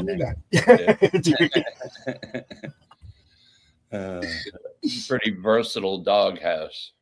Man, that dude, look. Worked as a Sopwith camel too. He had everything in there though. He had a Van Gogh pool table. He had it all, man. Dude, look, Snoopy was styling. I don't care what anybody says. He was the smoothest dog in comics. And he didn't need a hippie sidekick. Nope. By the way, you guys, it's no longer Joe Cool. It's Joe Based. Okay. Did you say Joe Based? Yeah, Joe Based. In the strip, they do that, or what? No, you know the whole Snoopy branding where they did the Joe Cool thing. Barnhall, what's up, brother? Now it's Joe Based. I see Bonghall over there on Pilled. Say hi, Christy. Say hi. Hello, Bonghall. What's up? What's up? Thank you for popping into the Pilled chat. Has there been other people over there in that chat? And I think he just implied that there will be more. There, like, we might get raided. Yes. That'd be awesome. So yes, we are talking. Should I wait? Well, Bonghall, we're talking to MORT Todd, the former editor of Crack Magazine. And we're talking about Steve Ditko artworks and comic books and stuff that they remastered and recolored the art and stuff, and they're releasing them. It is awesome. And when Christy's done eating, I'm not done eating, but I do have a question for Mort, because because you have such a long career doing a lot of stuff. But me personally, I know you as the editor of Cracked Magazine. But if you were to bill yourself as a thing, if like, how do you want people to say, "Oh, this is Mort Todd, blah blah blah"? What's the blah blah blah? I think just blah blah blah works pretty good. I like it too. No, I mean, I mostly, worked in comics, but I've also worked in film and animation and music and entertainment. Yeah. What's an entertainment?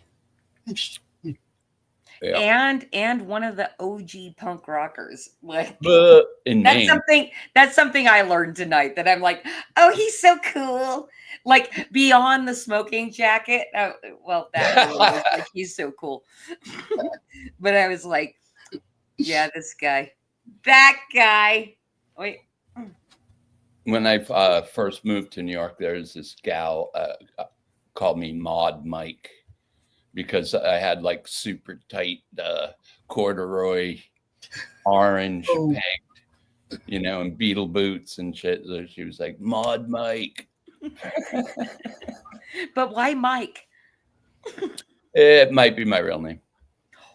We are being rated right now, Christy, by your friend and mine, Belushi. Are you kidding me? No, that's what it says right there. I'm looking at it. All right. Thank you so freaking much, Belushi, for the raid. That is phenomenal. We're having a great time tonight. Really talking to an old school, not old school, like he's young school. He's so fucking cool.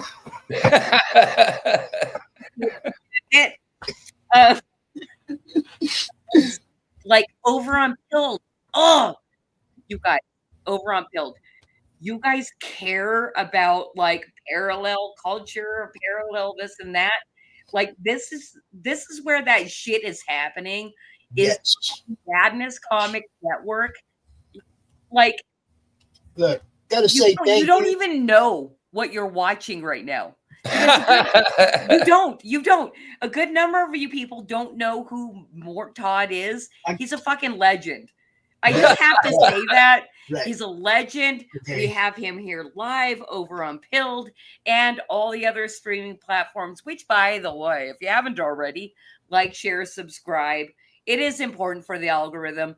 But, like, we are literally here, like, swapping stories with Mort Todd, talking about the comics industry and Mad and Cracked magazine back in the day when it used to be fucking cool, because a dude like that, I get confused with this. That guy, he was fucking involved. That guy, like an original punk rocker, still rocking a bitchin' smoking jacket. Like, you don't even know what you stumbled into. So thank you, Belushi, for sending everybody over. Let me say hi.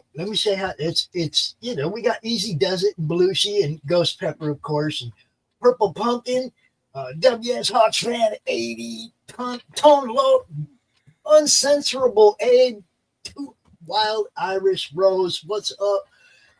Grumpy Fucker, Bong Hall, yeah. And then we got Cooking from Belushi and by the way, Pill.net. But by the way, Pill.net has the raddest usernames. I saw Mort laughing at those usernames. Read just a few of the last ones. Bong Hall. Bong Hall. I know I've seen him in chats all over. And Ken from WS Hawksman. Thank you, man. Appreciate you guys. Look, man, this is what it's all about. We get some interesting guests sometimes, and tonight, Mort all the time. He is part of a campaign for Steve Ditko comic books that were from back in the day, like characters that Ditko created way back when he created Spider-Man. Okay, stuff that is being re-released, and it's very affordable, and that's what this show is about. This campaign is about to end in a couple hours. And we're trying to help these guys sell a few more comic books. Thank you. That's really what it amounts to. But, Christy being today's version of Cracked, Flip City. Yep. It was just like it was just natural that she's going to co-host. Keeping the flame alive of making fun of shit. No, but it's also because Mort fucking loves me. You know? Hey, He doesn't want to admit it, you guys. But like, Hawks fan he said wanted me here. Christy, check this out. He's literally passing the torch right now. Thank you, Christy. Mort. Christy. Pass the duchy on the left-hand side. Yeah, there you go. WS Hawks fan said he has been subscribed to Flip City from the beginning. Got everyone since Scott promoted you guys. Love the comics. You see what I'm saying? The people on Twitter are totally behind this. You know, the whole thing, man. It's like fun comics, comedy, parody comics, parody magazines, stuff that makes fun of stuff. You know. Stuff we're not allowed to do anymore. Bullshit. We can still do it all, right? Have fun, man. Yeah, and it was a gas too, because everything. What's up, Bray? Everything I could put on my expense account, because like we made fun of everything. Yes. So it's like I probably saw at least half a dozen or more movies a week. See what we're making fun of. Sometimes. Like with Reanimator, I'd see like 5 times, but and it's like, oh, I need that Mad Ball. You remember Mad Balls? And then we'd do a story on Mad Balls. So it was like, dude, it was so much. Mort, can you give us any kind of like insider info of what the Crack Studios were like? Sure. Like I'm just thinking of Mad Ball, like rolling around. Well, I had that on my desk. Yeah. The one where you pull the eye out and it goes like.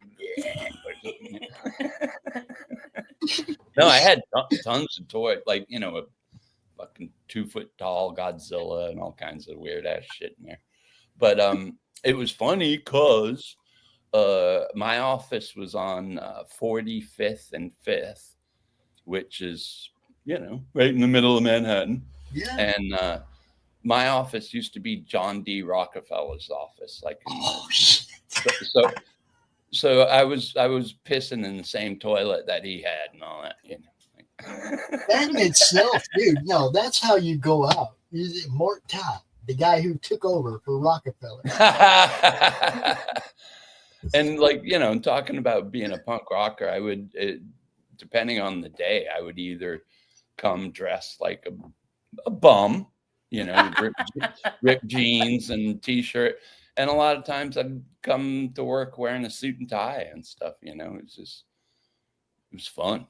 Do you have a movie that shows people making comics? What is your movie? I don't think so. I might have. I don't remember everything. So much. Here's the thing too, because this is huge. The fold-ins from Mad, right? Because of course, being what we are and marketing ourselves that way, we get asked this type of shit all the time. Oh, is damn, are my nipples hard? No, Mort. Are they? That's a question. It looks like it's a statement. Oh. I think it was supposed to be a question. There's supposed to be an oven there. So. That's a statement. Really, because here's the thing, Pops. I was asking Mort about this question. Do you have a favorite fold-in for Mad? Me personally? Yeah. He's like, I didn't read Mad. What are you talking about? Yeah. Like, we're talking about Crack right now. No, I think like when I was little, there was one that, because it was Al Chaffee, and that stuff is genius to be able to make, the two things meet. But I think the one was when you fold it, it said LSD. Oh, really? I just thought that was really clever as a little There you go. Yeah. And you guys, I haven't brought it up, but you probably don't know about my years at Marvel too. Well, talk to me because I want to know where I get to go. What boxes I have to go dig around in to bring stuff to DitKO'S. You know. Well, I got hired to do rock and roll comics because Which one? Such a rock. All the good ones at Marvel, you know. But before then, you know, they thought I wasn't doing anything because I had to negotiate contracts for about a year with bands and junk before we could do it. So they made me do some reprints, and I was like, okay, I'll do them. And I did all horror reprints from like the 50s to the 70s. And I got Ditko again to do some covers and stuff like that. But with the rock comics, yeah, I would like tour with bands like, you know, like Kiss or AC/DC or, you know, White Zombie. But we also did, you know, country acts and all kinds of wacky stuff. But it was fun too, because again, I traveled like a motherfucker all over. So did you work on the Kiss comic? Oh yeah. Oh, see, that's not the one in the 70s. That's the one I was getting to. No, not the one in the 70s. Oh, not that one? Which one? I'm not that old, goddammit. Come on, man. Hey, in the 70s, I was old enough to make comic books. I just wasn't doing it. Yeah. No, when that came out, I would have been like 15 or something, I guess. Whatever. But but yeah, I did New Kiss book with them and Gene. What a character. What a nut. In a good way. Spy versus Spy would be a good movie. How would you rate it? He didn't work for Mad. He worked for crack.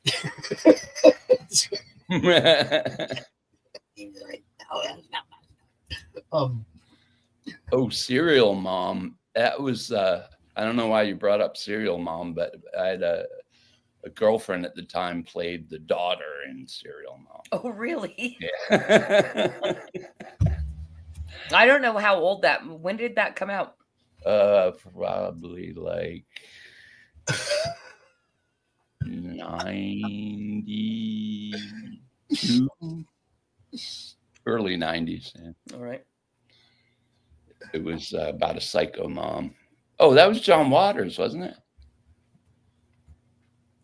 Was that John Waters? I don't know. Whatever. What's up? We got somebody on. Yes, we got somebody on Rumble talking. Right on. Hello, Elemental MJ.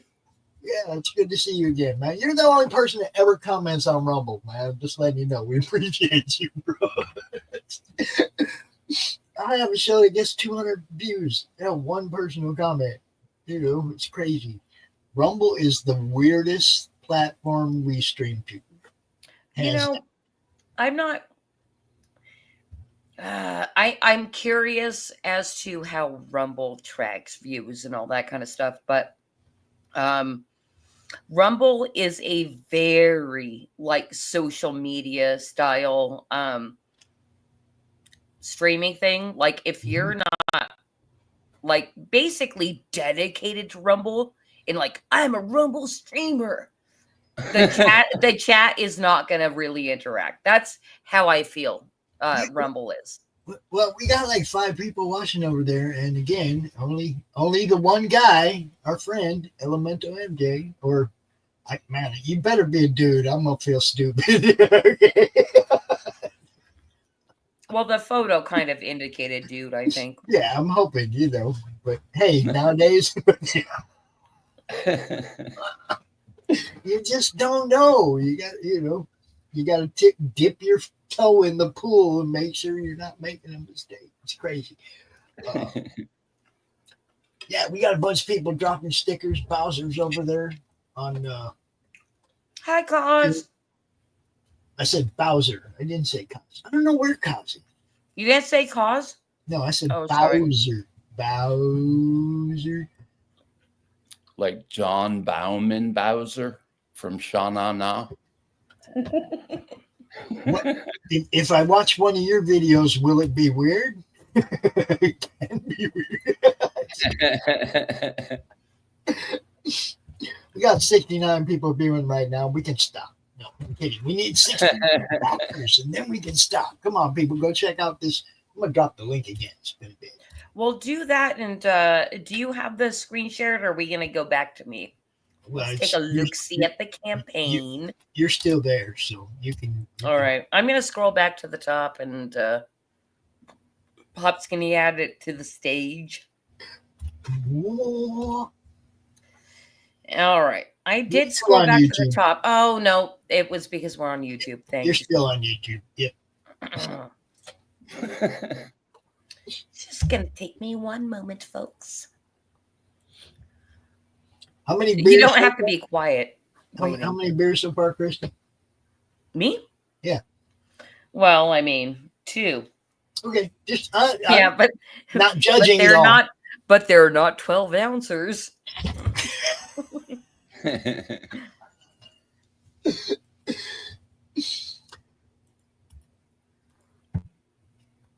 There you go. See, he does. She you are a legend.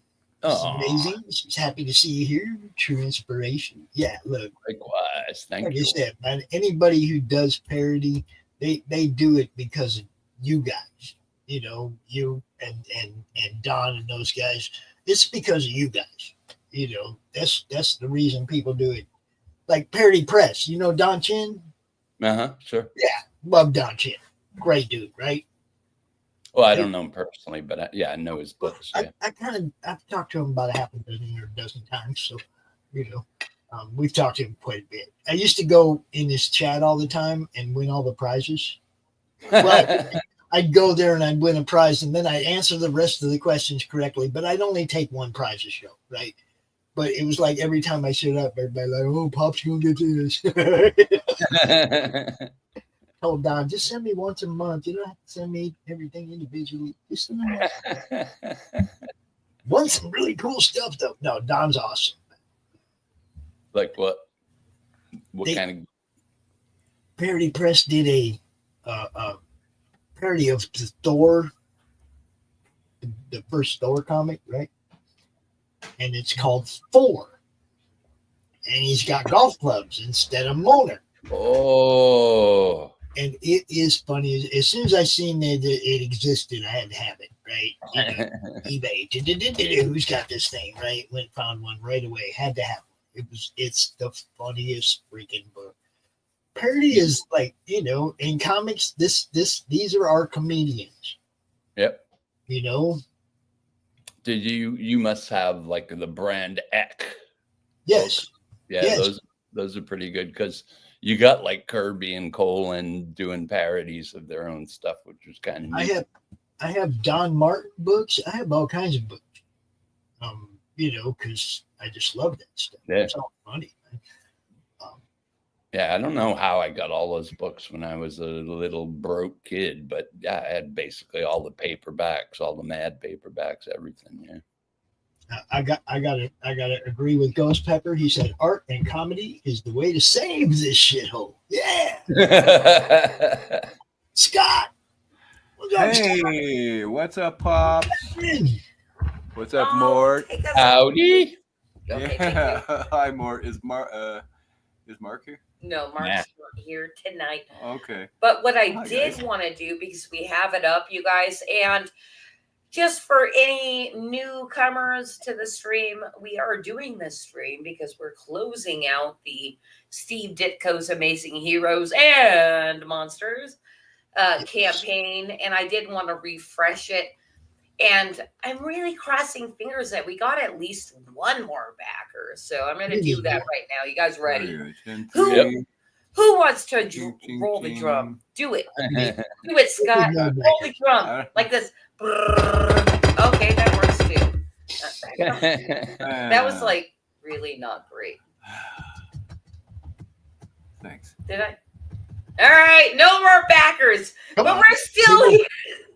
But we're still here celebrating this freaking awesome project that really should be at 6 figures, not 3. We're way beyond 3. I promised Mark we would get more backers. I said, we'll do this and we'll get you some more backers, man. We did get him more backers. Yeah, you got a couple. I know, but we need more. Don't make everybody, y'all watching, don't make a liar out of me, bro. when you're streaming on 50 platforms like you are, you No, think come you on. get a few more people. We need more. And look, I realize some of you people, it's like you're younger, you might not be down with the old Ditko, but us old people telling you this is good stuff, just get it. Just get it. You're gonna like it. You know, you like Spider-Man. You like any era of Spider-Man, it's because of the guy that made all this stuff too. Yep. Remember that. You know. Otherwise, Yeah. none of that other stuff would exist. You know. And these all could have been the same way. It could have been one of these that Marvel latched onto and made their flagship way back when, right? Yeah. Just happened to be the Spider guy. You know? I'm just saying, it's the same dude created all this stuff, and any of them could have been the one. Yeah. You know, Doctor Well, yeah, I Strange. think Come on, man, Static that's is a good lot like Spider-Man. You know, he uses static electricity to swing around on, you know, instead of a web. But I don't know. I love Doctor Strange too. I mean, you remember the little digest size books that had the first sure. 6 issues of Spider-Man, the first 6 issues of Doctor Strange? Man, I beat the hell out of those books. Yeah. I read them 100 times each, you know, easily. When you're a kid, when I was a kid, there weren't comic shops and stuff. So like those paperbacks were great to be able to read the old stuff. Dude, the library, you could go to the library and get anything, right? And read it and then just give it back. And, you know, but then if you went to certain stores like Walgreens, something like that, you'd see them digest size comics. But if you went to like the supermarket with mom, then it was spinner racks on the end of the checkout line, right? Yeah. Keep the kids' attention while mom's checking out. The kids aren't freaking out; they're looking at comic book. I mean, it wasn't just a sell tactic; it was a keep kids calm during checkout. It takes 20 minutes to count all the. Remember back in the day when they had to plug in every number and everything, right? Look, guys, I'm telling you, it took 20 minutes to get through the grocery checkout line back then. Right. You know, it wasn't all computer scans. They had to punch in every number into the cash register. It's sale. When I was a little kid, my grandparents got me a subscription to the Walt Disney comics and stories. And I was a rambunctious little brat, you know. And so like I got this comic and I would have been like 3 or 4. And I just sat there and read it. And my sister was like, we finally found a way to shut him up. Comic book. So it's been my pacifier since then. What was your I'm lost. What was your favorite? What was your do? Shut up to do? There were a lot of fun ones. I tended to like the ones where we would do a theme, you know, like Star Trek shut ups or something instead of just random ones. There's this song from the 50s that's friggin' hilarious, and it's called Shut Up. And it's like a rockabilly song, and it's got like, that's where Cracked must have swiped the idea, because it's got some of the same jokes that were in the first issue. You know, it's like, mommy, I don't want to run around in circles. It's like, shut up or I'll nail your other foot down, you know. It was sort of like, you know, one of them answer songs. Did I help? I wrote it. Yeah, there you go. I wrote it and did the layouts, and Dan did the song. Dan Clowes. Yeah. Now that's one thing we kind of ripped off just a little bit. We didn't rip off a whole lot from old magazines, but we did. What did we did? We did OK Boomer panels, you know, just like 3 strips on a page, and this setup, and then OK Boomer, just one time because it got old. As soon as it was done, it was old. But but it's more your inspiration right here, baby. I know. But that's a pretty good idea, though. OK Boomer. It was pretty good. Yeah. Shut ups were. I remember. Wasn't it Don Orehek? Yeah, he did most of them. Yeah. Yeah. Yeah, he was one of my favorite guys. Oh, totally. He's a super nice guy. That's Yeah. a really cool thing too. Is a lot of these artists were just such nice guys. Mm-hmm. I mean, because it's a drag when you meet someone and they're a total a-hole, Well, see, that's the thing. Like in our own adventure, that I've found to be true, almost most of the time, especially like given whatever drama we have to live through these days, is artists are the fucking coolest people. They just are. There's some cranky ones. Sure, but cranky doesn't mean like that even that difficult. Like I enjoy cranky people once in a while, if they have a reason. Yeah, they're less cranky when like you pay grumpy them. fucker. We Well, like that's him. true. Well, that's the thing. Like Pops, it's why we're friends, right? Kind of. Look, we have a good time. That's all. We just the bottom line. Stuff like this. What Mark and Todd are doing. This stuff's amazing, guys. We got to look at more of it. We got to look at more of it and get more people to back this thing. You can't get it tomorrow. Okay, it has 2 hours left. You can't get this tomorrow. So this is like last chance.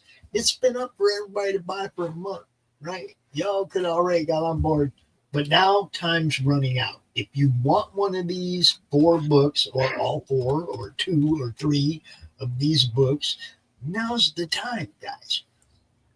We got some cool merch too. Yes. You know what, Pops? If you can wait. Oh, I'm the controller. Yes, you are, sweetheart. Thank you, honey. I do want to look at the perks here for a second, because the 4-pack, I believe, is what it is. Like, kind of blew my mind when we saw it. It was, you guys. It's there. Here it is. Oh, that's digital. That's the digital. Coins, all kinds of cool stuff.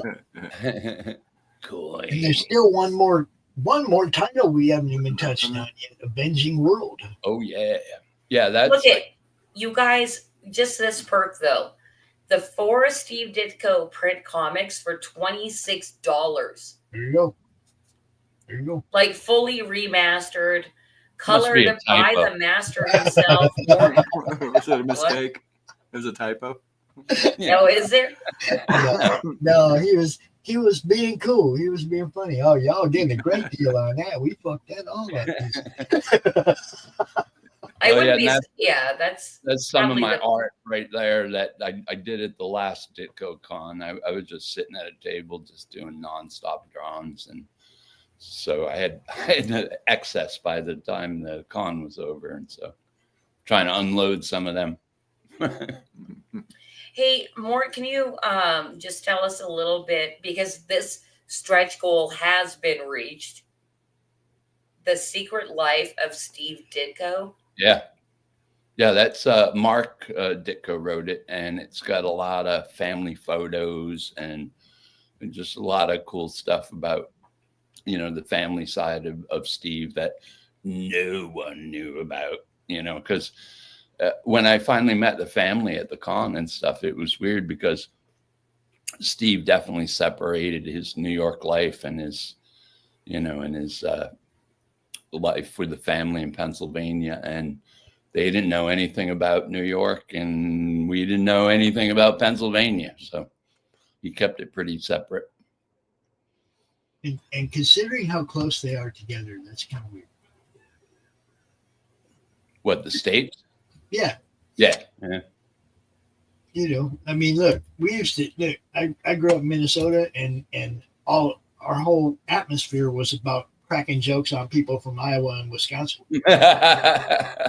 We knew all about them. We knew every joke you could think of. I mean, we made some up, but you know what I'm saying? It's we knew all about Wisconsin. We knew all about Iowa.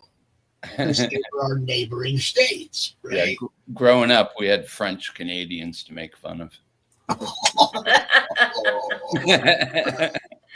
Here we go. And it turns out, when I got older, I realized they were just all Polish jokes that they changed to French Canadian. You ran who off? What are you talking about? What are you doing? You didn't run nobody off. You're right. Ghost Pepper says Christie's mic on the good one. I don't know what that means. What did he say? Something on here he said is Christie's mic on the good un. I don't know what he means. On the good one. On the good one. I don't know what that means.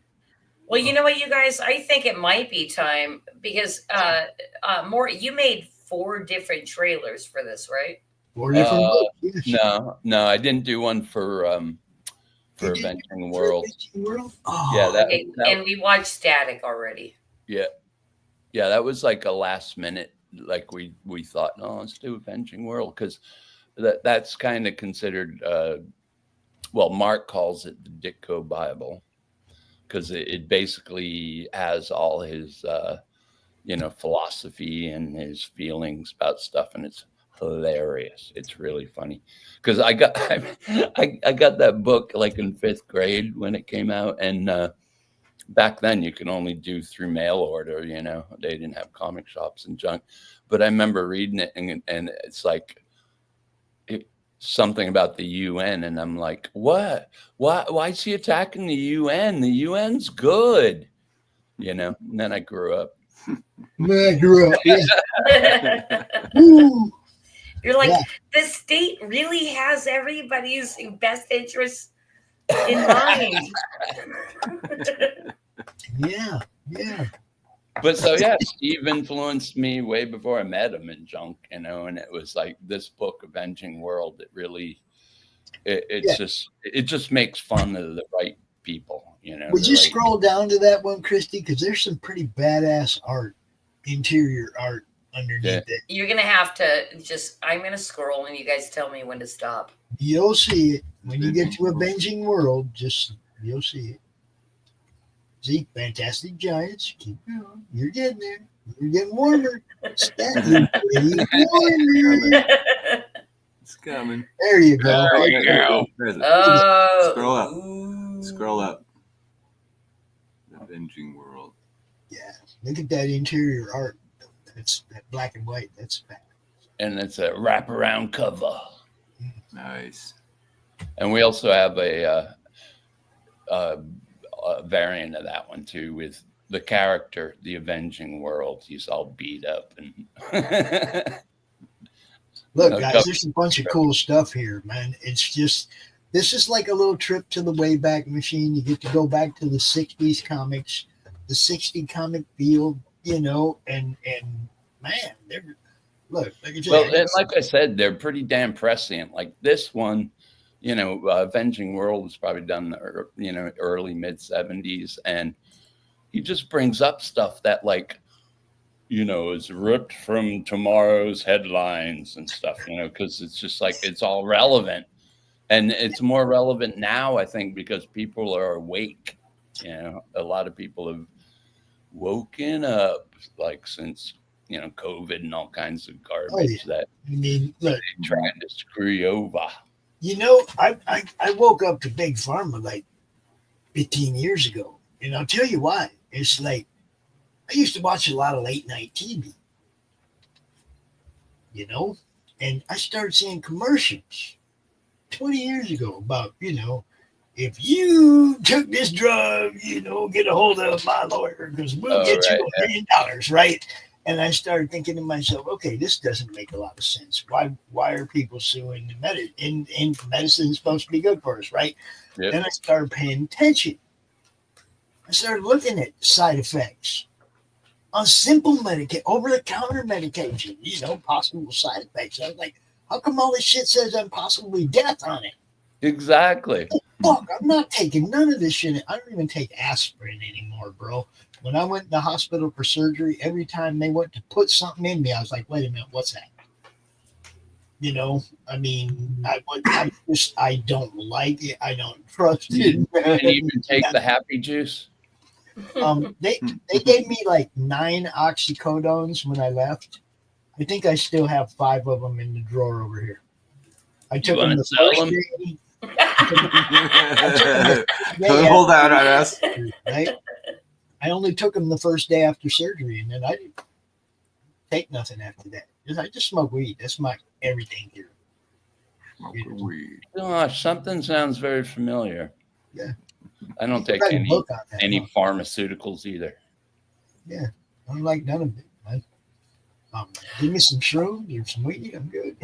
Well, on that note, because of the topic of discussion, and I don't even know if he said this behind stage or in front, Mort, you did stuff for High Times. Oh, yeah. What'd you do? Well, I did a lot of comics, but one time they sent me on assignment with a writer to Cancun for spring break. Oh, dude. Wait a minute. How old were you? Research trip? Hold up. How old were you? I would have been probably early 30s. And I still looked young. So like we totally scammed our way in and stuff. I remember, I think I was teaching at like School of Visual Arts, and they had a poster for going He's down. trying to give himself pimples and shit so he looks younger. But it was crazy. The first day, this young teenage girl walked through a plate glass window, and just her whole face was just covered in stitches. And I thought that was so fucking cool. You're like, I totally do you now. Exactly, right? And the thing is, like, she was like, oh, no, I didn't tell my parents. They'd want me to come back, And it's like, okay. It's like, yeah, getting your stitches done in Mexico is probably. But on my last day there, I stepped on a sea anemone or something, And, oh, boy, that fucking pain. It was like, so, oh God. Yeah. So I had to go to the hospital in Mexico, and oh boy. And I was in so much pain. I was just like, shoot me up with whatever you got. And like, hey, this is the best party of Mexico is the hospitals. Yeah. Don't drink the water, bro. Just don't. Yeah. It's a kind of dangerous place nowadays. My co-host on Friday lives in Mexico. Oh, yeah? What part? In Cancun? No, he lives on Baja. Oh, he lives in Baja. Yes. On the west side. No, Acres and Movies. I was born in Minnesota. I don't live there no more. No. That state. Apparently, it's turned into Little Somalia. Yeah, that place. I was going to say what happened, and if they're not Somalians, they're nuts like that Governor Waltz. It's like let's go back though, because I can remember when Lake Calhoun was Lake Calhoun, and now it's named some Somali lake. They totally changed the name of the whole area I grew up in. I want George Floyd, all this. Minnesota been one fucking mess after another ever since I left. It's your fault. Not there taking care of shit. You're right. Hope you're happy. But no, I'm not in Minnesota. I'm in Michigan. I'm in Michigan now. Hanging out with my grandkids, having fun. God. Yeah, what a world. I almost wish sometimes I was still doing crack, so it could make fun of shit that needs making fun of. Well, Mort, I'll leave that up to you guys. It's called Flip City, and you're more than welcome to come and help us fuck shit up. I was anytime. Look, I was just gonna say you guys should have Mort do a Mort. We're connected now. We're connected now. A little something Seriously, in Flip City every quarter. Let's talk, mister. Yeah, because every now and then I come up with something that'd be like, oh, that would be cool to do. But Mort could be part where of would I do it? He could be part of the draw collaboration, Christy. If he wants to. The what? Oh, well, on that note, Pops, thank you for that wonderful segue. You know we do a quarterly thing because, times have changed. Flip City is not mad or cracked, although the great Mike Barron calls us much funnier than mad. There you go. And we have to fucking agree. It is. Flip But City is so madness. so you know, we're doing the thing that you guys did, but only for today. Right. So, you know, in that spirit of for today, we have a collaboration that's going on with Madness Comic Network, where we gather a group of what we call revolting artists, and we put them in our basement and lock them up until they do the thing that they need to do. Is And there any drinking involved or anything? That's up to them. way worse than that.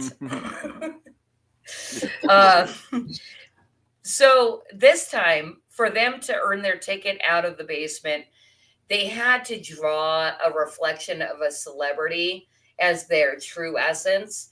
And we have a poll running right now that has over 350 votes, I think, for their favorite. So check out themeg.tv to vote in the poll. Are you talking with me, Pops? Got something real important to say? We will pull it up. Okay. Mhm. We're going to pull that Ghost poll up. Pepper has already left the address there of the Meg. Yes. Thank you, Ghost Pepper. You guys just go and vote for your favorite celebrity reflection. It is the reflection of a celebrity as their true essence. What we're doing is we're gathering up all of these illustrations and putting humorous Flip City write-ups with each one of them when we publish these in volume 25. That's right. Okay. Damn. Yeah. It's mirror. And these are the images that these artists gave you of these celebrities. You have, well, I guess Adam Shit ain't a celebrity, but you know what I'm saying. These public figures.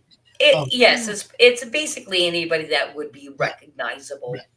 So over there you have Adam Shit by Doc Blaylock. That neck is way too thick. That's what I told him to. Hey, Mort, Well, I've taken that art and I adjusted it. It will be obvious. And then you have Amber Turd, in the spirit of Mars Attacks. Oh, that's a good one, Amber Turd. Yes, I have not seen that one.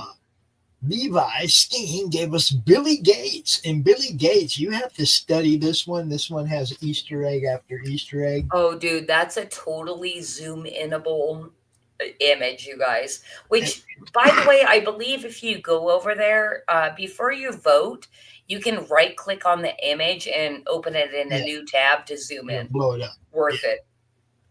You have the Obama is the One by J.D. Gunther.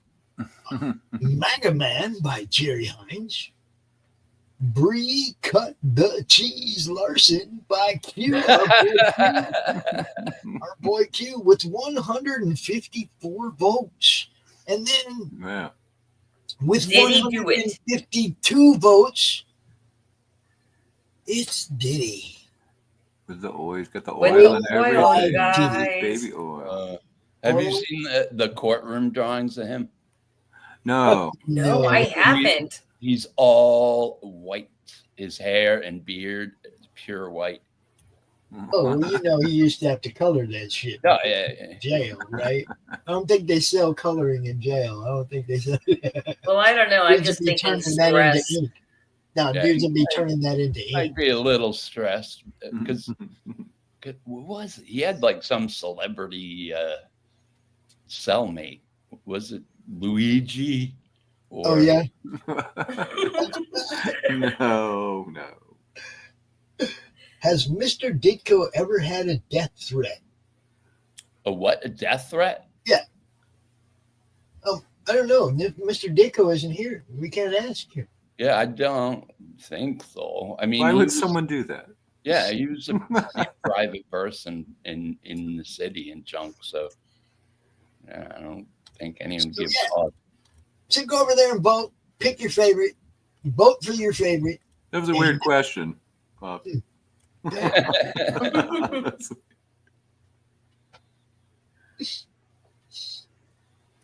There it is. Vote for your favorite. Here, do it. I was so happy to find a little more beer. That's all I'm saying. Congratulations, Mort. What are some of Mort's favorite movies? Well, gosh and golly, that changes, over the years and stuff. When you got one that you really dig, you watch a million times, and then kind of forget about it. But like currently, I'm watching like a lot of old westerns basically right now. Yeah, I was doing that a while back. Yeah. We were on the West. We found the Western Channel. I Right. was like, oh my god, this one. Oh my god.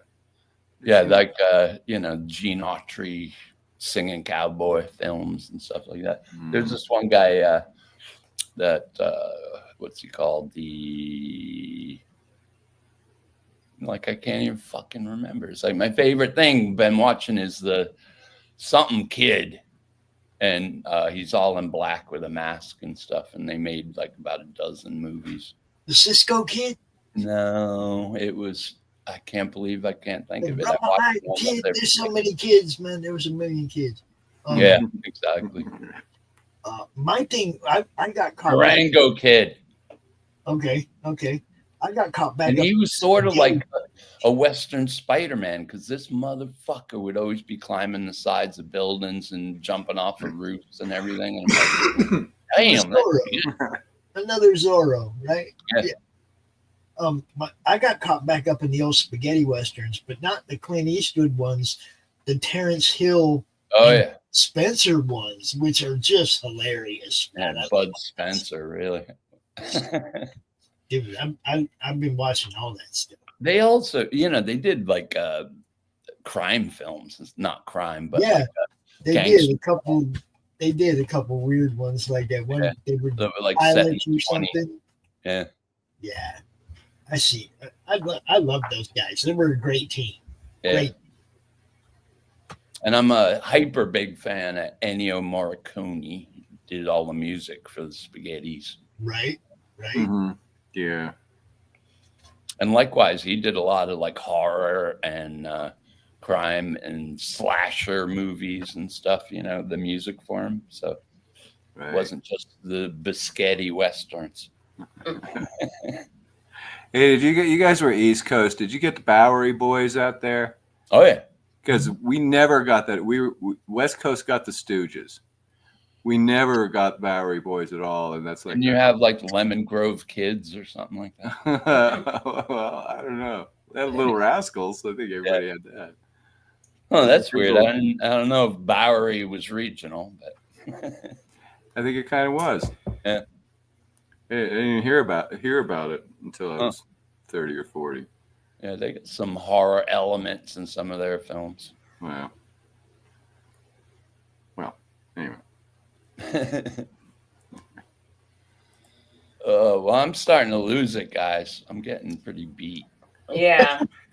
Check in on that. I'm feeling like we're getting real near the end, you guys. Get in right now? Yep, get it now. We're going to refresh this, see if we happen to pick up any happy new backers over here. Don't hate yourself in the morning. Don't hate yourself in the morning. Didn't just. Yeah, just go get it. All right. We're standing strong at the 316 backers with 2 hours left. And like Scott said, if you don't do it now, you're going to hate yourself in 3 hours. No, I tell you when you're going to hate yourself. You're going to hate yourself when people like me are going, look what I got today. Yeah. That's true.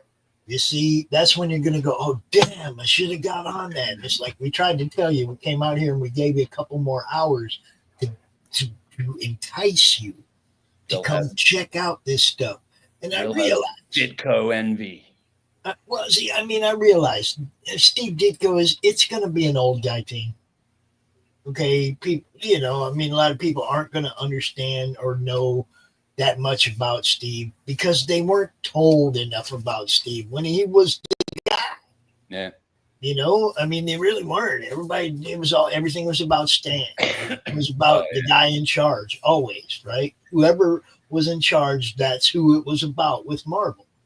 Well, I mean, just real quick, isn't that kind of, at least when we first launched the campaign, wasn't Mark speaking a lot about like wanting to keep Steve's name and work alive? Yeah, the legacy. Yeah. And that's what I'm saying. It's like we have to try and entice the younger people that don't really know who he is to come check this stuff out. So, like, maybe even if you're not getting it for yourself, get one of these for young. You know, they're not overpriced. To get one of these for a youngster in your life, and introduce them to Steve Ditko. You know, I got Static, and I'm sure my grandson's gonna like it. And I'm hopefully he's going to become a Ditko fan. You know, he loves Spider-Man already, but he doesn't know artist from artist, just like I didn't when I was a kid, right? But when you're presented with something from somebody who's not making new stuff anymore, okay, this is your one chance to get this stuff. He's not making new stuff. Man, get this stuff as it's being remastered and redone. Get it. Turn your youngsters onto it. Yeah, it's really heartening sometimes at cons. I'll meet like a 15-year-old that's like wicked into, you know, like 1970s Charlton comics or something, you know. I'm like, whoa. Yeah, it's surprising, isn't it, when you find a youngster that's all down, that's you know. Because like when I was a kid up here in Maine, it was, you'd go to flea markets and you could buy all kinds of pre-code horror, you know, for like 50 cents a piece or something, you know. So I got all into 1950s comics in the 70s, you know. I am going to throw this offer out to you, Mort. The last Saturday of every month is when we do the Flip City is Madness collaboration draw streams. And the artists come out and they draw the stuff that they're submitting for that contest that we were just talking about. I'd love for you to submit something to be part of that collaboration. Sure. Just well, do I have to get locked in the basement? That's totally up to her. That's hey, listen. I'll find you. Don't worry. Now I know why the Ramones were singing "I Don't Want to Go Down to the Basement." I think it'd be awesome if we had some more Todd art in the campaign as well. I'd love that. Yeah. You know, it also puts you in Flip City, because your art gets published in the book, and if you win, you even get more stuff like a quarter-page ad in the book and a banner on the Madness website. There's all kinds of there's all kinds of fun bonuses. Yeah, there's perks that go along with it. Actually, I just think you'd be hilarious. Whatever the theme is, I'm sure you would bring something that would. So is that what you do? You have a theme each time, and yes. Yeah, the first one was serial killers and the women who loved them. It was basically people were drawing the women who loved the serial killers, and the spread came out fantastic, and that will be in our hands very soon, the actual print. So cool. Yeah, that was our first one, and this one's wrapping up, and we have almost 400 votes on our poll. So good job, you guys. I'm super excited about that. That is killer. Because look, what did we say? We were shooting for 150 votes. Yep. So we've over doubled it. So yeah, I'm pleased as punch. So when's the next one? It's actually officially right now, but I haven't come. Which, by the way, Mort. Yes. If you have a topic idea, throw it at me, because I don't have an idea right now. And I have to get it out to these guys ASAP. For the next one, or for this? No, for the next one. Well, for the next one. So, because we're closing out this one right now. And so it'd be the last Saturday of the month, which will be, I actually won't be there that day, Kitty. I'm just letting you know. I will be golfing as Dante with Mr. Fringe. Hey, listen, we've got it handled. I'll bumble through it. I know. You got it. That's the day we're going to be recording the golf match between Dante and Mr. Fringe. So, that day is already pretty full for me. I think I have a countdown that night too or something. It's like, that's going to be a crazy weekend. because then the next day I'll be at Hall of Heroes Con with Mr. Fringe, and we'll be interviewing people and carrying on like crazy people on the floor of the con. Yeah. So you guys just know, Pops is just talking about what he's involved in. The network goes way beyond that. I mean, think of what Pops is talking about multiplied by like everybody in the network. Yeah, everybody in the network. Because everybody's doing something, their own thing. Everybody's doing cool stuff. Look, the whole thing is growth. The more people we can bring into this, the more people we can bring into the network, the larger it gets. The more people find out about Flip City and find out about Steve Ditko's Heroes and Monsters. You got to be out there talking about stuff for people to find out about it. You know? It's a gateway drug. Yeah. Well, comics has always been a gateway drug. Well, By the way, Scott, just in case you didn't know, Mort's been talking about drugs all night. Okay. Yeah, but I never brought it up once. But I've been talking. Okay. Hey, did you hear what RFK Jr. said last week about comic books? No. What did he say? Do you know the comic Turok, Son of Stone? Yes, I have some. Well, he first of all, he said he was addicted to comic books when he was a kid. And his favorite comic was Turok, Son of Stone. And in it, Indians, Native Americans, take psilocybin and drugs to be able to travel in the past and fight dinosaurs and stuff. So, you know, he thought that was pretty cool. And then when he was like 15, a guy offered him some LSD and he remembered Turok. And he goes, will I be able to see dinosaurs? And the guy said, probably. Yeah, that's what you want, man. I see no problem with that. Yeah. So he took the acid, and within a week, he was addicted to heroin for like 30 years. You know? So that comic book. That sounds like a gaslight to me. Like LSD to heroin? What? That's what I'm trying to in what world does that happen? Did he find any dinosaurs? The Kennedys, a lot of junkies in the Kennedys. Like a lot of them died. Any dinosaurs though? Yeah, right. He didn't find him with LSD. He damn sure wasn't going to I find couldn't him. believe it. He was telling this whole audience, and it was obviously a personal type of story to talk about how addicted he was for so long and junk. And but to bring up Turok specifically for their druggy time traveling, causing him to become a junkie for decades. That's hilarious because I have some Turok comics too. I do. Hey, dude, you got any Turoks?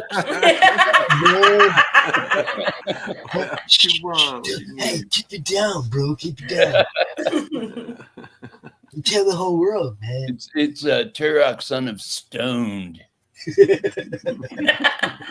just slip it out of my coat. I'm sorry. Someone is stoned.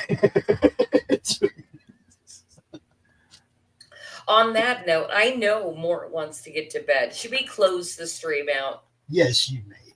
But we have to do it right. Yeah, well, first, I want to thank you guys for all your support, like coming and going when we started and now that we're finishing. But, you know, you guys are a great force of good for the community. Whatever little amount of clout we can lend. Whatever shred. I can't even believe you. Clout. You even mentioned the word clout because we have none. That's why I put it that way. Well, this is what I love about this project, though. Me personally, is that this is only the very tiny tip of the iceberg of what Mort has planned. Mort and Mark for the Steve Ditko's remastering. I don't know, this collection is the Amazing Heroes and Monsters, and then you're going on to a new collection. Well, these books each have a couple issues, so we'll be doing those, and then introduce a bunch of other titles and junk. What we're shooting for is, speaking about a countdown, we're doing countdown to Ditko 100 because in 2027 it would be his centennial and stuff. So we're trying to snowball that into a lot of media exposure and maybe get other companies involved too to help honor him and his career. Well, I don't doubt that everything that you have planned in your mind is just going to happen. I don't, you know, I mean, this is an amazing project and well deserved. So why shouldn't it? Yeah. No, I can't. You know, in all humbleness, I just couldn't imagine anyone besides me and Mark doing this. You know, because no. The whole thing was the fact that it was Mark and you doing it that got my attention. Okay. Not that I wouldn't have been paying attention once I realized somebody was doing but a lot of people have done, you know, their own version of Ditko Works, right? This is Ditko Works. You know, this is his actual works, not somebody's version of it. That's what got my attention because it was you guys doing it. That made me, oh, this is real. This ain't no remake, redo, whatever. This is the real stuff, and that got my attention.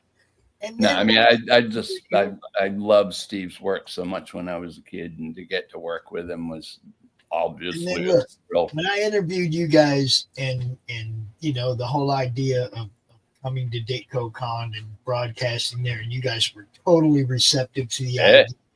And I was like, man, you guys got my promotion, and anything I can do for you for as long as I know you. Count on it. Cool. Anybody that has faith in what I'm doing, I got twice as much faith in what they're doing. Fantastic.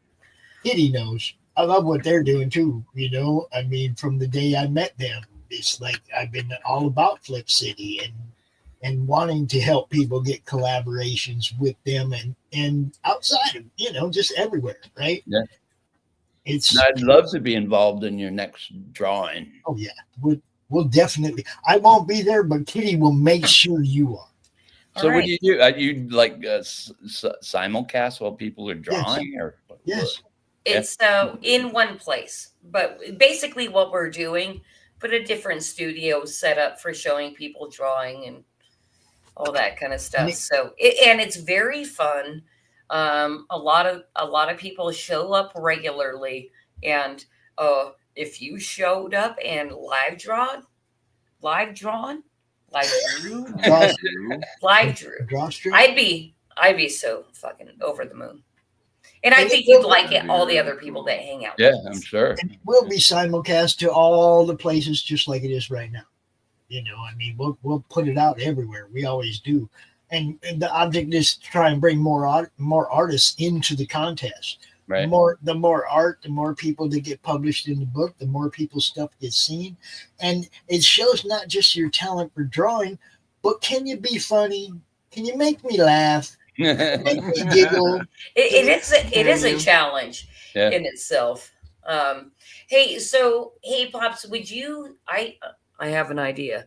Okay. To close the stream out, I'd like to play the main video again. Mm-hmm. And then do you just want to roll right into credits, or what do you have set up? Yeah, I mean, it's kind of late. It's kind of late. I think we just roll out with that beautiful crawl, you know. With the crawl? Yeah, that's the thing that's loaded as the end, you know.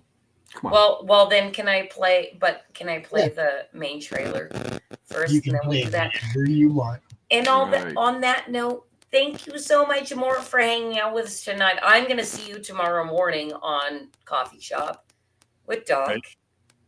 And cool. We'll see what kind of shenanigans we get up to over there. And for everybody, this campaign's going to be live for another hour-ish. Hour. Mm-hmm. I think so. So you guys go back it. The link's been dropped over and over, and it is also in the description of the videos on my channel and Madness and everywhere else that we're blasting out. So make sure you do that. But more, I'd super love final thoughts before we close out tonight. Some deep thoughts. Very deep. How low can you go? Well, again, I just got to thank you guys for all your support and everything. And I think you've got an amazing community, and I love being part of it. And of course, yeah, I'm pushing my Ditko books, and pick them up. They're fun.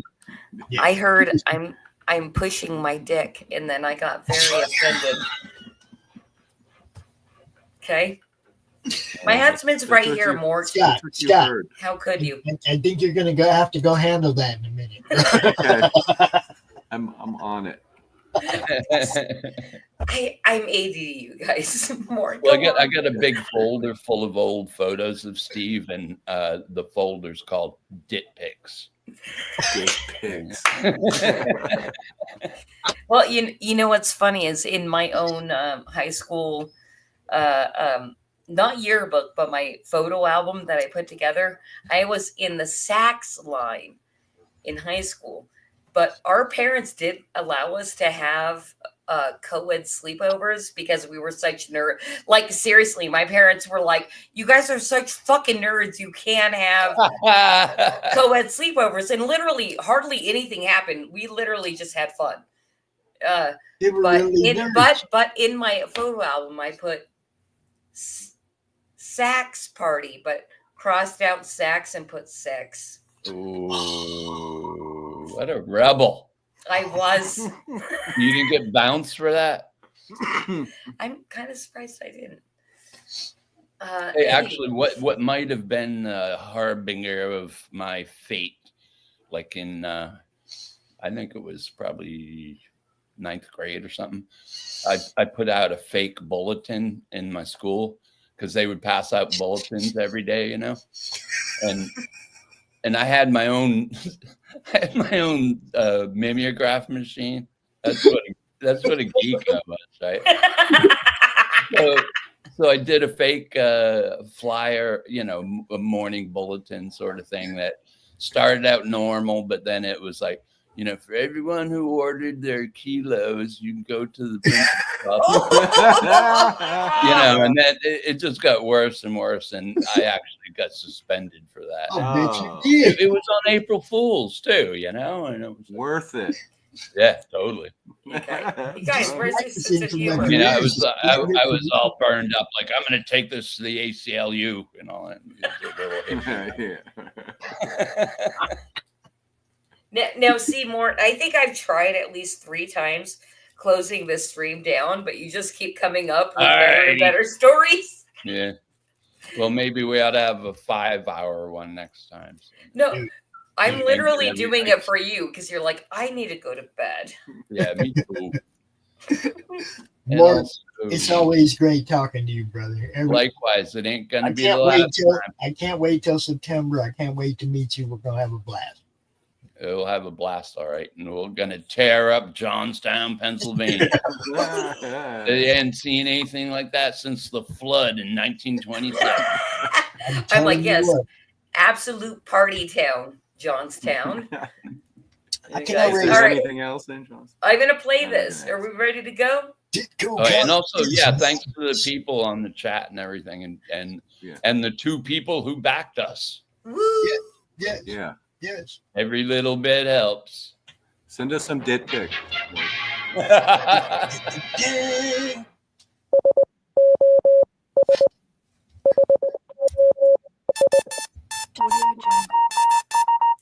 Audio Jungle.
Nice.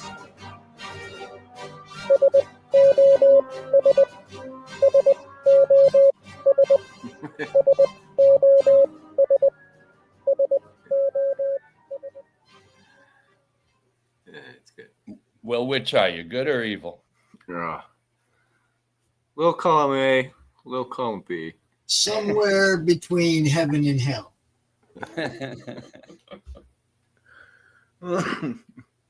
What you gonna do, Christy? What you gonna do? What? Am I supposed to do something? Yeah, I think so. Holy shit.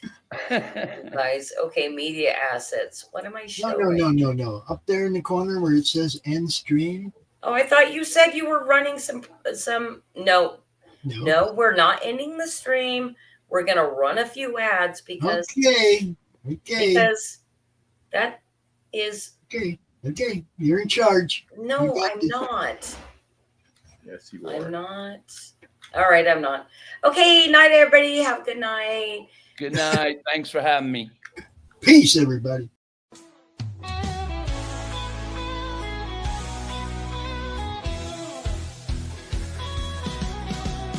Click on the tube and feel the vibe. Every show you crave right here live. Heroes and villains clash in the night. Madness Comic Network sets it right. Scroll through the list, find what you need. Epic battles and fast-paced speed. From capes to cosmic space delight. Tune in and watch your favorites ignite. On Facebook, share the thrill so grand. On X, the buzz across the land. Madness Comic Network all around. In every episode, joy is found.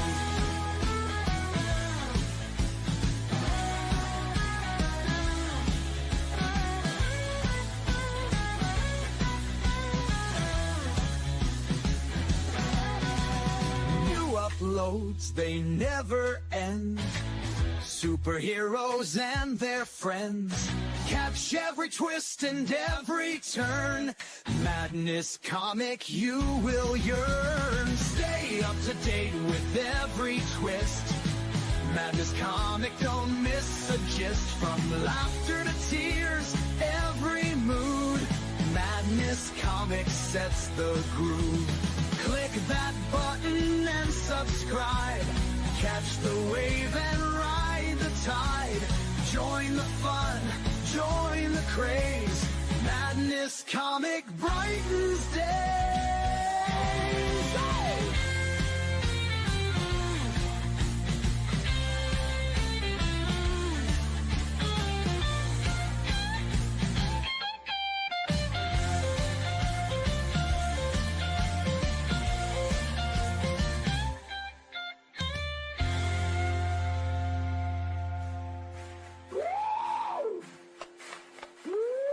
New uploads, they never end.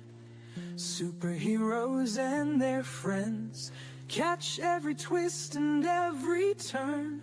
Madness Comic, you will yearn. Stay up to date with every twist. Madness Comic, don't miss a gist. From laughter to tears, every mood. Madness Comic sets the groove. Click that button and subscribe. Catch the wave and ride the tide. Join the fun, join the craze. Madness Comic brightens